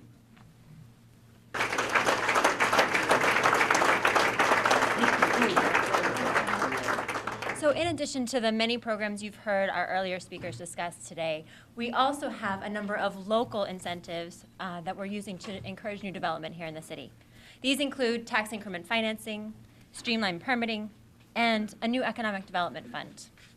Together, they create a versatile support system for diverse investment in our city, and has been evidenced by the presenters here today. The city is working closely with the Governor's Office for Housing and Economic Development, the Mass Development, and the Office of Business Development. And together, we're working to leverage the combined potential of both city and state incentive programs. In terms of tax increment financing, the city looks forward to working with each developer on a case-by-case basis to identify and recommend appropriate TIF packages at sites across the city. The terms and proportions of those packages will be tailored to each project depending on the value of the project to the city and those projects' particular needs. The city is also home to an innovative local permitting process that is designed through our Site Plan Review Board to make what could be arduous, efficient, and clear. Every Tuesday, the head of planning, police, fire, inspectional services, public works meet to guide developers through the local permitting process here in the city. And it's really one-stop shopping so that potential developers can identify issues, find solutions, and chart a smooth course towards good development here in the city. It works perfectly in tandem with the expedited 43B permitting process that was described earlier as well. Over the past few decades, the city has established forward-thinking zoning to encourage the kind of development that we're talking about today. And the next step is the creation of a new economic development fund that will aim to provide assistance to smaller projects through signage and facade improvements and credit enhancements to larger projects in the city. And so we all look forward to working with you. Thank you so much.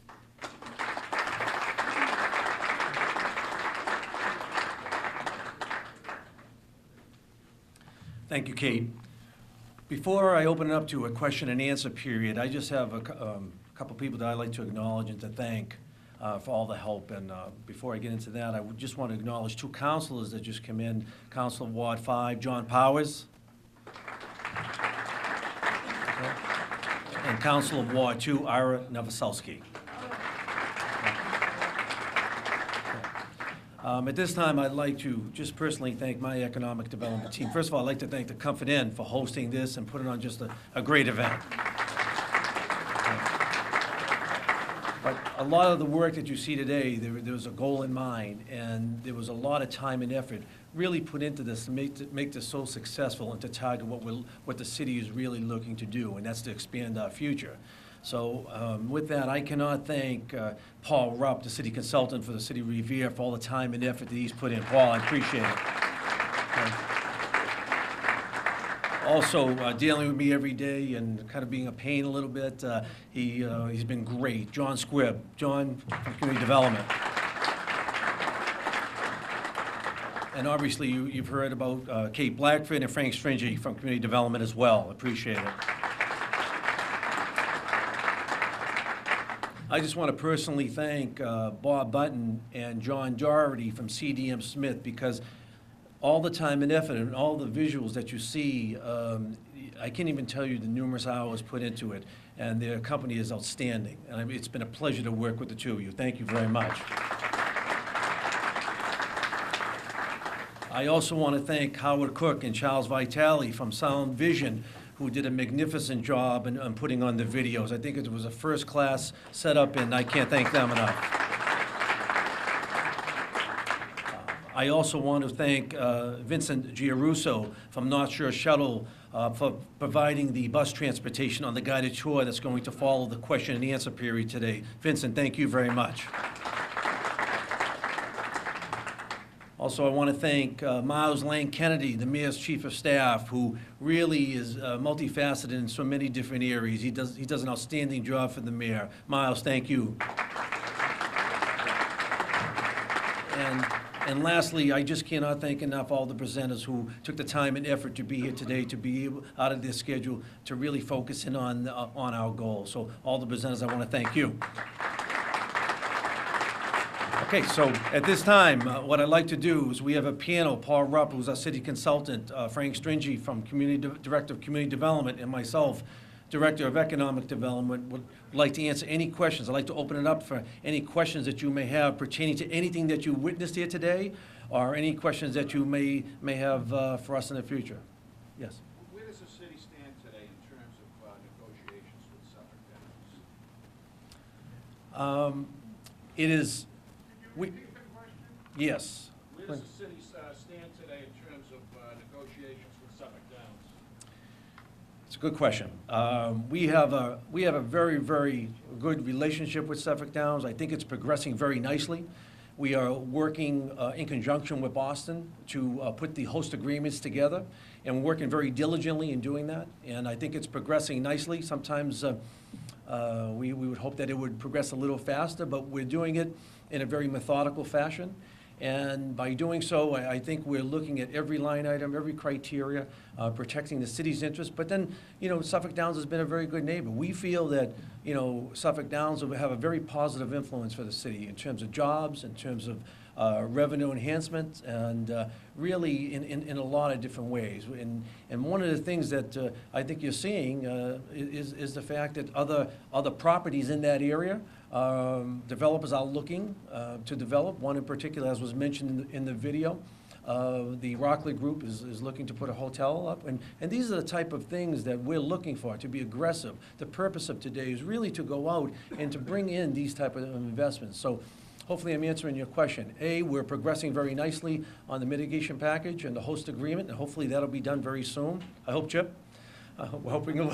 And second, we feel that it's a very exciting venture. Yes, Sam. Some intriguing development opportunities. I wonder if you could talk a little more about what some of the transportation challenges are and really how you're addressing those. Great question. I'm going to refer that to Mr. Rupp. Those of you who have heard this before can block your ears. You heard today location, location, location. I'm going to say Route 1, Route 1, Route 1, because we have this massive constriction of Route 1 between Showcase Cinema and Route 99 that is detrimental to development in Revere. And if we can push that forward, resolution of that, you'll see a lot of opportunities really open up in this city. But it's not just a Revere issue, it's a regional issue And, you know, we've done this wonderful intermodal transit facility at Wonderland.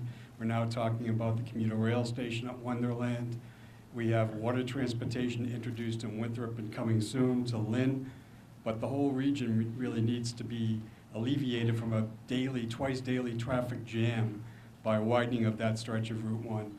You heard the Speaker and Representative Reinstein talk about the transportation bond bill, and that's calling for a series of regional meetings on priorities.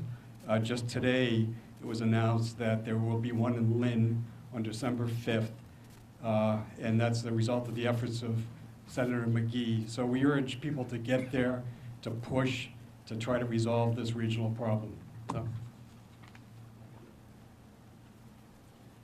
Before I take the next question, I just want to acknowledge Jim McKenna, Winthrop Town Manager. Jim, thank you for coming today. We really appreciate it. Any other questions?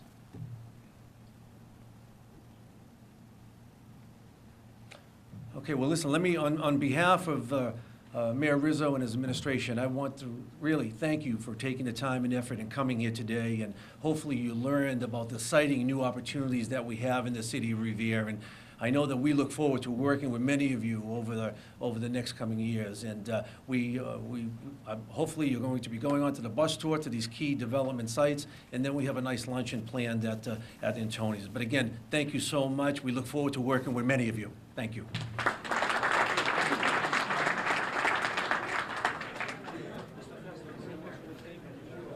Hello everyone, this is Ed DeVoe from Revere TV. I'm standing outside of Antonia's right now where we are waiting for the tour buses to arrive after having completed a tour of the city with attendees from this morning's Economic Development Summit. They're going to be arriving here at Antonia's where they will be hosted to a luncheon hosted by the mayor and the economic development team, where they will have further discussions and presentations regarding the economic development opportunities here in the city of Revere.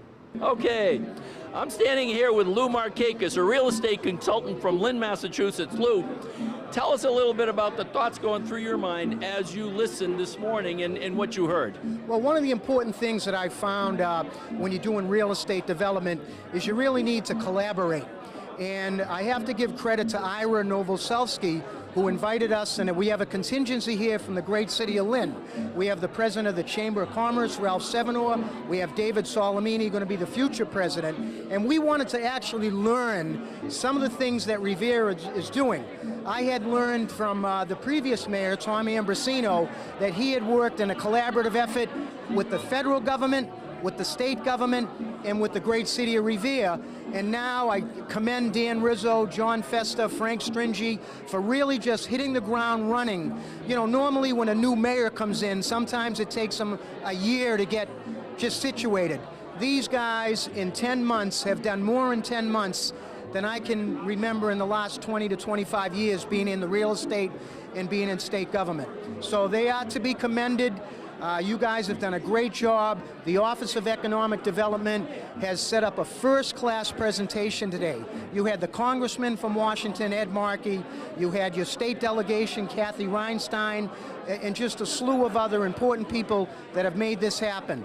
From a real estate standpoint, it's a very enticing place to do business. When you have an effort of a user-friendly, when you go into different cities and town halls, one of the important things for a developer is how easy is it to go through the process at town or city hall.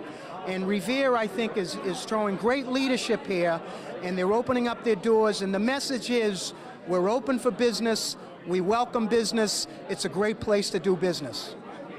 It is really exciting, and like you said about what John was doing, and when you think on top of, you know, not only were they looking ahead to the future in terms of the development opportunities that exist, but now they're in the midst of all the thing with Suffolk Downs, the mitigation and everything else. Putting the two together is quite an accomplishment. Yeah, that not only the accomplishment, but the enticement for incentive for investing. You know, when you're a real estate developer, the questions that you ask, you know, what's going to bring me here? You know, how's the tax structure? How is the rental market? Am I going to be able to fill the units, whether it's commercial, residential, or mixed use? And having that component of Suffolk Downs is really enticing. They showed us today a couple of properties that were under agreement. The old Seratani's building, 6 acres. tremendous spot. Now I understand that's moved around second base. We looked at Wonderland today, a site that's unfortunately, because of the economy, racing is no longer involved. As far as Greyhound, it's a great opportunity for somebody. So I just want to commend not only the mayor, but his whole team. And they've really set the stage for good development. I know that I'm going to be bringing some people from the surrounding areas to look at some of these development sites. You guys have to be commended. That's great. Well, thank you very much. It's I really good to see appreciate you. your thoughts. Thanks a lot. All right, take Great. care. All right, we're standing here now with Ann Houston from the Neighborhood Developers. Ann, tell me a little bit about what you were thinking as you heard the presentation this morning about the development opportunities within the city. So we've been working with many residents in the city. We've been focused on the Shirley Ave neighborhood and now are beginning to look at Broadway. And it's very exciting to see the things that the city is doing. And it reflects the sort of progressive thinking that we found as we've begun to do development in Revere. The city site plan review that they talked about today is an extraordinary resource. Our experience as developers is that it has been incredibly effective as a way to talk through with city officials issues and to resolve problems. And we've always found the mayor and the city council have all been so willing to engage in making this a great city. So it was exciting. I've been a resident since 1965, and I've always, said, geez, there's so much potential in this city. When's it going to develop? And it's so great to see us, on the edge right now. That's right. That's exactly right. Well, last month we celebrated the Costa Park development that the city and the neighborhood developers partnered with JetBlue and a national organization, Kaboom, to rebuild Costa Park. We had at least 300 people out celebrating the new park, and it just is, it's that the city's working at that level and at this large scale. It's pretty impressive. Great things in the future. Ann, thank you very much. I really appreciate it. Thank you. All right, I'm now standing here with Dan Rizzo, Mayor of Revere. Dan, what a great day. What a great presentation. Looking around the room, I counted about over 150 people there that were there this morning. And you were saying earlier about the level of developers who came out for this event. You want to talk a little bit about that? Well, first of all, I have to credit our terrific economic development staff, John Festa, Paul Rupp, Frank Stringy, John Squibb, Kate Blackford. They really stepped up and put together a tremendous program. And as part of that program, we talked about putting the list of invitees together, which included developers from across the country. We had developers in the room today from as far out as California. We had developers there from Texas. We had developers there from Atlantic City. So and really a lot of other places in between. So we really took great time and effort to really target our list of people that we know are serious investors and serious developers. Now that also includes a lot of our local developers who are also very serious developers as well. But our local developers already know what we have here. We wanted to put that message out to the rest of the country to the extent possible that Revere is open for business, and it is a great place to do business, a great place to locate your family, a great place to locate your company, a great place to create and sustain a business, with our proximity to Logan Airport in downtown Boston, and as a gateway city to both the South and North Shores. There's really, as far as we can tell, no reason why people wouldn't want to invest here in our city. Well, this is a major step towards realizing that dream of the ballroom on Revere Beach and all the other development opportunities that could come along. Congratulations. Thank you very much, Ed. All I right. appreciate it. Thank All you. right. Good luck. I'm standing here with John Fester, Director of Economic Development for the City of Revere. John, and I know there's so many people involved in putting together this program. The mayor, thanked a number of people who were involved. You are very much a part of that effort. Going through this morning, it's a culmination of a lot of work. What was going through your mind? It's funny. It was really a team effort. My economic development team, along with CDM Smith and Sound Vision, really put so many hours in making this a success. And what I was thinking about today is you just want everything to go well, and you want to make sure that you hit the key points that we're looking to do with these possible investors, and I think we did that. I'm just extremely proud of my team. I'm extremely proud of Mayor Rizzo and his administration for allowing me to be able to do the things that I'm doing. And the bottom line is I'm hoping in the next couple of months to make some very, very good announcements. We once had a conversation on the side about you being so keyed in on economic development for the city of Revere. One of the major reasons why you're with the mayor's administration. You've got to be feeling really good about your efforts at this point. I do. I feel today I'm very proud of the efforts that everyone has put in. And as I stated, when we started in January, one of the things that the mayor wanted was for me and my team to be proactive. And that's what we're trying to do. And I feel good when I see, we're being aggressive and trying to attract these positive developments. And we're just going to continue. I love what I'm doing. My team loves what they're doing. And it's a good relationship. Anything specific in terms of feedback that you've received today from any of the developers here that you could say or speak to on the TV? I did. I got one in particular that really sticks in my mind, and they said that after the summit was over, he was getting calls from different people, developers that he associates with, that really want to take a look at Revere next week. So that's my purpose. My purpose is to bring in these high-end developers to be able to come in and to be able to do quality developments. And when I heard that, that made me feel very good inside. Yeah, that's like hitting the load, at this point.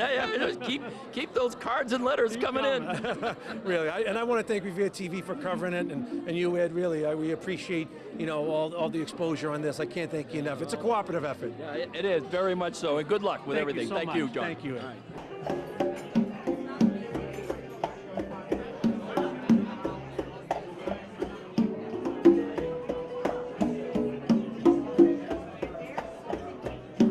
Okay, I'm standing here now with Bob Button and John Doherty from CDM Smith, two of the people primarily involved, majorly involved in putting together the presentation today. Yes. You've done a lot of other work consulting with the city on various sewer projects or piping projects and so forth in the past, and I'm sure working with John have been very much involved in this planning and looking forward to the future and the development. What are your thoughts after hearing the presentation today and maybe talking with some of the developers? It's just a phenomenally exciting time to be working in the city of Revere. In addition to the $1 billion investment that the Caesars Casino is looking at making, the potential is unbelievable for these sites we looked at today. It could approach another $1.5 billion or $2 billion worth of investment in the city, and that's a phenomenally exciting thing to be part of.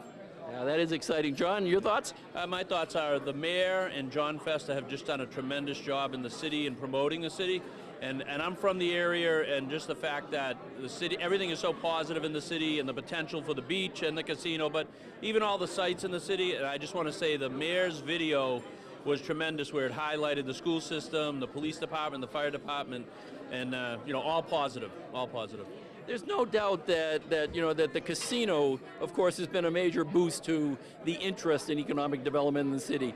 And that's a great thing. If the casino were to go away tomorrow, there are still major things that are here in the city that are worth looking at, and hopefully Absolutely. This opens people's eyes up, and regardless of what happens, it continues on. Can you speak to that a little bit? Sure, I think that you said it all. I mean, the potential, the sites on the waterfront, and just the environment to live in a community like Revere without a casino is a phenomenal thing. Yep. And imagine how it would be enhanced by that. So I just think there's a tremendous amount of potential regardless of what happens with the casino.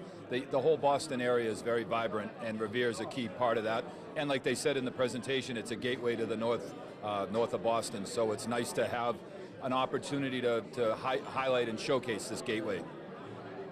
It's location. With or without the casino, you have the beach, you have the airport, you have the city of Boston, you have the North Shore. Revere is a great place to live, whether the casino's there or not. I think it was Representative Markey this morning said location, location, location. He made that point over and over again. And going back to the casino, and like I said, that's a huge impetus, if you will, for people to start to look at the city of Revere. But then you got things like the soccer stadium and so forth that will probably go on their own without the casino, even if it weren't to happen. You would think so, and one of the things we tried to do is use the GIS system that we've helped the city to create to highlight and to showcase these sites and how they relate to one another. You know, that was a really effective way in a short period of time to show everyone all of Revere, and that's what we really tried to do. And just in closing, I would say the mayor's vision to try to bring that pier back would really be something special. Yeah, that Norman Gaudreau painting said it all. I mean, yes, it would be beautiful to see that one day. All right, thank you both very much. I really appreciate it. Appreciate your work and your help. All right. I'm standing here with Kathy Reinstein, representative from this great city of Revere, the center of the universe, as you put it. Kathy, this morning was an unbelievable presentation, and I just want to get your thoughts, what was going through your mind as you listened to, what was going down, so to speak. It was a great day today for the city, and, it's about time that the showcasing of all the things we have to offer is happening. And I think it's a great tribute to the forward thinking of the mayor and John Fester and everybody in economic development for putting it together. It's nice to show some of the things we've all been working on collectively with our state and federal and city partners to say, hey, we've done all this work. Now please, everyone who lives here says, how is all of these things not happening here? This is the place it should happen. And I think we're going to start seeing it happen now. And it's a really exciting time to be part of it. I'm excited about it. Yeah, I go back to a conversation we had 2 years ago on the beach about all the great things and how the great future of the city lays ahead. It's right here. And, it's funny. You have people come, even reps who've never come here before, maybe they'll come for the Sandcastle event and they go, I can't believe it over there. Like, what? It's amazing. And when people come here, they realize what an incredible untapped resource still, right now, in the 21st century, this city is. And we've got all the pieces in place and the right people where they need to be to make really great things happen for this city. And the mayor talked about the level of developers that were there today. Also, it's the level of commitment from the state delegation. And, could you talk a little bit about that? Well, thank you for saying that. But, I'm part of a phenomenal state delegation. Really forward-thinking people. The speaker is outstanding. Anthony Petroselli is great. Former Senate President Travellini. He was instrumental in getting some of this funding that we needed down the road when we were doing some of the air rights and Parcel H. Former Mayor Ambrosino. It's been an incredible partnership going through. But finally, in the city, we have a concentration on economic development. We've never had a head of economic development. You think we're behind the 8 ball with some of the other communities around us, but again, we don't have what these other communities would love to have, and this is this incredible beach. So, the possibilities are really endless, and like I said, it's kind of a perfect storm of things going on right now. There's been just a lot of time and a lot of commitment with a lot of dry subject matter of permitting and brownfields, and it's coming into place. And you know what? God bless the leadership of this city for saying, yes, we're going to adopt all of these things and make Revere one of these places to attract this development. So it's really exciting. Yeah, it was not only interesting to see the level of work that John Festa and the mayor and their team have put together, but then also at the state level, the people were talking about the permitting process in the brownfields, and it's just incredible. And it's like planting seeds and laying the foundation. Now we can build upon it. And none of these things make great press releases, like, oh, we extended the Brownsfield Act. Everyone's like, what's that? But it's significant when you're talking about cleaning up blighted areas, getting people to develop on, giving them the tools to do it, and then that turns into jobs and tax revenue for this community. It turns into more money for Road and Bridge, more money for our school department, more money for our public safety. That's what all that turns into. And it's the driest stuff ever.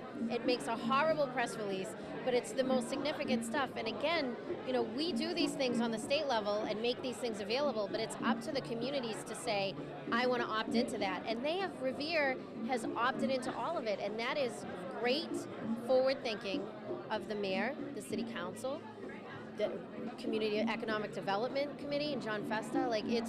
I keep saying it, perfect storm of good things. On the eve of what could be kind of a tough storm, I don't mean to, draw that comparison. This is a positive perfect storm, I think. I think we're on the cusp of really good things here. I think it was Anita Baker sang the song, "The Best Is Yet to Come." Yes, yeah? We always say this right there, and we always talked about this untapped potential. And now we've got the tools in place and people who want to take the ball and run with it, and it's really exciting. We're right there, and I think we're going to see things that a lot of people have hoped and dreamed about for a long time, and I just feel very positive about it, and I'm glad to be a part of it. Oh, good. I'm glad too. Nice Thank to you talk very to much, you. Kathy. Thanks for having All me. right, take Hi, care. everybody. Okay, I'm standing here with Bill Cargill from the Patriot Group, one of the interested developers or potential developers for some of the properties in the city of Revere. Is that correct? Actually, they're showcasing a site which we own here in Revere on the beach, just up the street from this location. Wonderful. And what I'd like to know is, what was going through your mind as you sat through the presentations and listened to all of the things, the possibilities, the opportunities that exist? It's very exciting. As a real estate owner in this town who's looking to develop and bring profit to our investors, we're very excited about all the activities that are taking place. What about the level of the programs, the state commitment, the city commitment, and all of those things that are going on? Do you see that very often? Absolutely. This town is very much at the forefront of bringing business to this community. We've had a great experience here. The entitlement process that we went through from the top down. We met with Mayor Rizzo and John Festa, and they've been supportive of our project from the very beginning, and everybody in the town has been very, very helpful for us. And forgive me, can you describe a little bit about your project? We are planning a 143-unit multifamily development on our 2.14 acre site, and we're in the process of raising equity capital right now, and hopefully we can begin construction relatively quickly.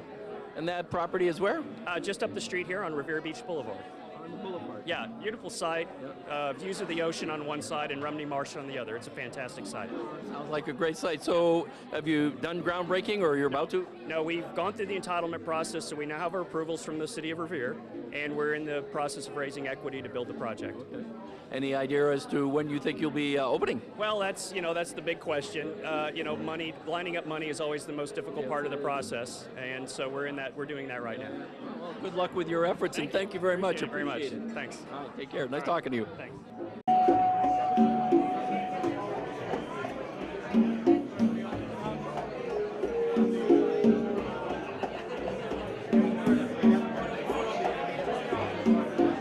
I'm standing here with Laura D'Amico, President of Revere Chamber of Commerce, and Bob Upton, incoming President of the Revere Chamber of Commerce. Laura and Bob, as you sat there this morning and listened to the presentation, what was going through your minds? I was totally overwhelmed. It was a first-class production. It exceeded all of my expectations. If I didn't already own in the city, I'd buy in the city immediately. I'd call it a good realtor and buy some more property in the city. It's very, very exciting. I just can't believe what they've put on. It's just top shelf, and it really brings back the pride that I'm a Revere girl, that I've always had my whole life. I'm very excited for the businesses in the city of this Revere, for the Chamber of Commerce. We're growing, we're revitalizing. It's a very exciting time. I couldn't agree more, and I think it's really quite an impressive collection of business folks and real estate development folks. I think it's really quite impressive what the city has been able to pull together here. Johnny Fest has done a great job with the mayor's leadership. I think it's good news for the Revere Chamber of Commerce to have so many of us actually engaged in the process, to be so inclusive of everyone. I'm really excited about the prospects of development here in the city, at the beach. I think it's just something really great for the city. You know, it's been interesting talking to the mayor and talking to John about, how the buzz, the buzz about the city of Revere is being created. And of course, as economic development and the interest in economic development takes place, there's also, from a chamber perspective, I would imagine there's growth in membership and so forth. Can you talk a little bit about how that's impacting you? Well, we have already experienced a wave of growth within the Chamber of Commerce. We took over 3 years ago, and we've revitalized it with the great board that we've had. We put together a fabulous board, and if it wasn't for them, it would not have been possible for all of us. We all worked hard together. Every business in the city should belong to the Chamber of Commerce because we have so much to offer. The city has so much to offer, and it's just a fabulous, fabulous organization. I think Laura said is exactly true. We've worked hard to grow the Chamber of Commerce. We've really grown in membership. We've increased our financial stability. We've actually met a lot of people here today that are very interested in learning more about the Chamber of Commerce. So, of course, Laura and I are doing some significant recruiting here. We have folks that are actually interested in joining the Chamber's Board of Directors, and we're interested in talking to them. We do want to reflect more of the face of the businesses in Revere today, and I think we've got some really good contacts that we've made here today that can help us to do that. Not only opportunities for the city, but opportunities for the chamber. Absolutely. Thank you both very much. I really appreciate your thoughts, your comments. Thank you, Ed. All right, Thank you're you. welcome. All right, I am standing here with John Powers, councilor from Ward 5, and Richard Penta, councilor from Ward 1. Richard, John, you guys have been around on the city council for quite a while. As you sat there and listened to the presentations this morning, what was going through your mind? Well, I thought the presentations were excellent. I think that this entire agenda today drew a lot of positive reactions from potential developers. I know there's an awful lot that can be done in Revere. We have a 3-mile crescent beach. We're transit orientated. The state and federal governments have just made a $700,000 investment in the new garage and the bridge. And I think that bridge is going to be really a focal point for the beach side of the city. I represent the northern end of the beach. We've got a couple of huge parcels down here that I hope in the very near future will become developed and bring more revenue into the city. I'm looking to see hotels. Hotels, as you know, give us a 6% room excise tax. They give you a real estate tax, jobs, personal property tax, and they require no services from the city. No kids going into the school system, and we don't even pick up their trash. So I think it's a win-win-win today for Revere. Richard? Well, I'd just like to say, I mean, it's a long time coming. And you said, we've been in politics quite a long time. One of the reasons I was enthused last year, supporting Dan Rizzo, is because this is one of his visions. I've been talking about it for 20 years. Sometimes you need more people to listen. But like I said, he put a good group together. John Fest was one of the best hirees. I told him when he hired him, it would add to Revere. You've got to go out and reach out and bring people in here. We've known what we've had for years. The outside people haven't. And I think, with Suffolk Downs, being mentioned as a casino, I think put Revere on the map a little bit. Everything, little thing helps. But going out, reaching out, this is one of the first things that I've seen that we put Revere in the face of the map in a positive way. You say positive things happen.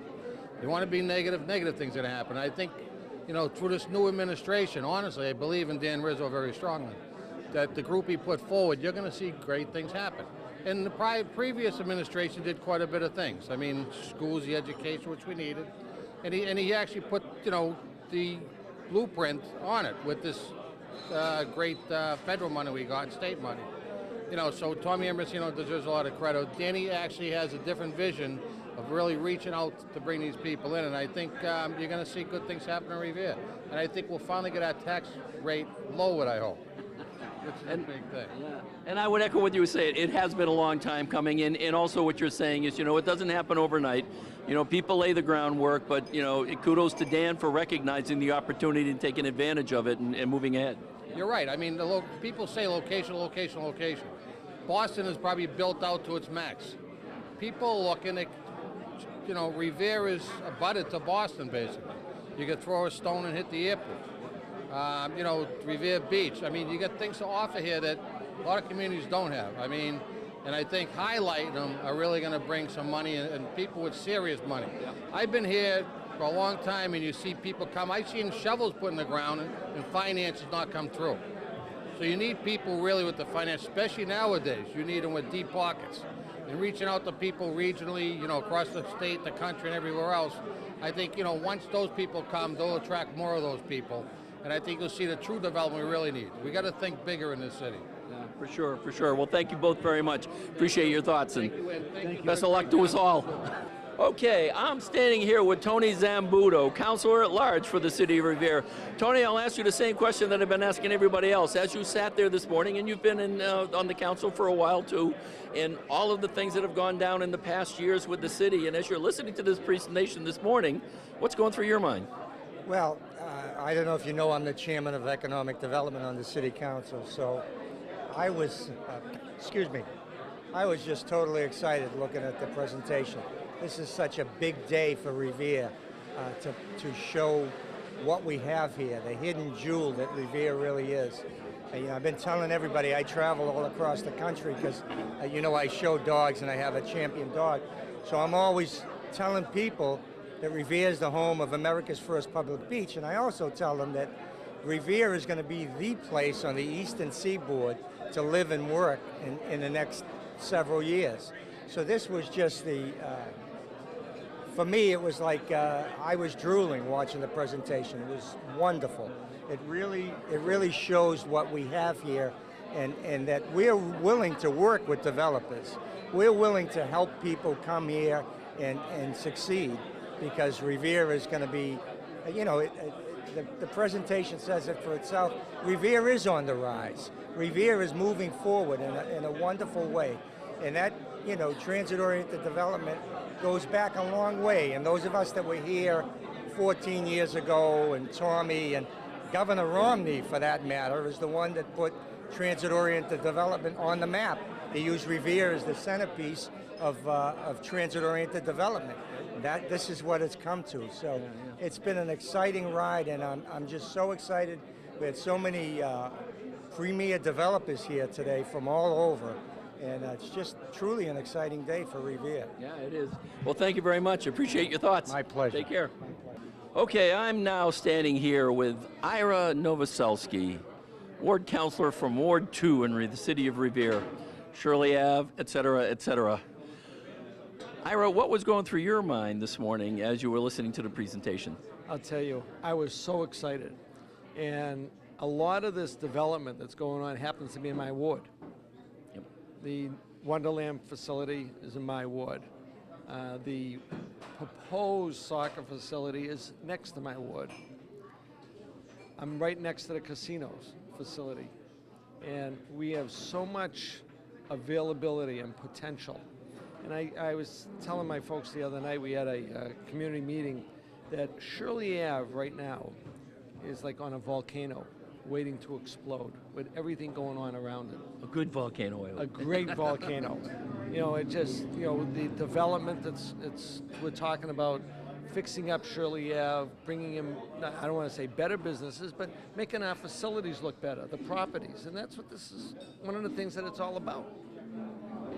When you look at Shirley Ave, as the gateway to the ocean, I mean, you can imagine, and I've always walked up and down Shirley Ave looking at what the wonderful opportunities could be, and now you're starting to see some of those things happening. Oh, absolutely, and you talk about gateways, and about 5 or 6 years ago, we did a charrette, a gateway charrette, and Shirley Ave was a target for that gateway. And right now, we're talking about redesigning the entranceway of the bottom of Shirley Ave where the T is. Right. And we have some great designs. We got some great people working on it. And the community is so excited that something is good happening to the Shirley Ave neighborhood. So it's like all, a high tide rises all boats, economic development throughout the city of Revere will rise all boats throughout. Yeah. Oh, absolutely. And people coming in from the beach, they'll be able to see Shirley Ave. There'll be signage down at the bottom of Shirley Ave and Ocean Ave and the beach telling everybody Shirley Ave is there, and it has businesses on it for people to utilize and come to bring money into the city. Oh, great. So Thank you. Thank you very much for all this. I know you want to sign off, but this is I'm glad Revere TV could participate, and they're a great asset to the community. Thank you very much, Ira. Appreciate it. All right, take care.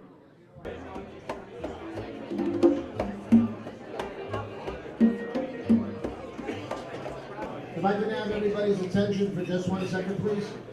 Those of you that are eating, please continue to eat. I just have a few parting words for all of you, but before I do, can we have a nice round of applause for the ownership, management, and wait staff here at Antonia's?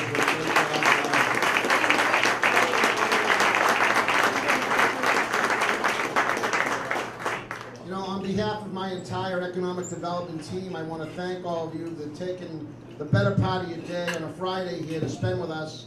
We're very grateful for that, and we hope that this is the first of many meetings we have with all of you as we continue to showcase the property that we have here in the city. We're very excited about the opportunities we have here. We hope that that excitement has worked its way over to you and your teams and your companies as you go forward and start thinking about future possibilities. As we said, and I don't want to be redundant, but we have great partnerships with our state and federal partners. So, please, as you start to expand your businesses or look to grow, think of the city of Revere. We hope that this day has been very fruitful for you. We want to thank our neighboring communities. I know we've had representatives here from Winthrop and Lynn and Chelsea. We want to thank them as well. Because as I said earlier, we all work as a region, and so hopefully this is going to lead to opportunities in all of our communities. So again, on behalf of my whole economic development team, thank you so much for being here. We're going to be leaving probably in the next 10 or 15 minutes or so. So those of you that took the bus down here will be heading back to the buses in about 10 or 15 minutes, and we'll still be milling around to answer any questions that you might have. So thank you once again. Great day for all of us. I hope that we're going to be seeing a lot of you very soon in the not too distant future. Thanks so much.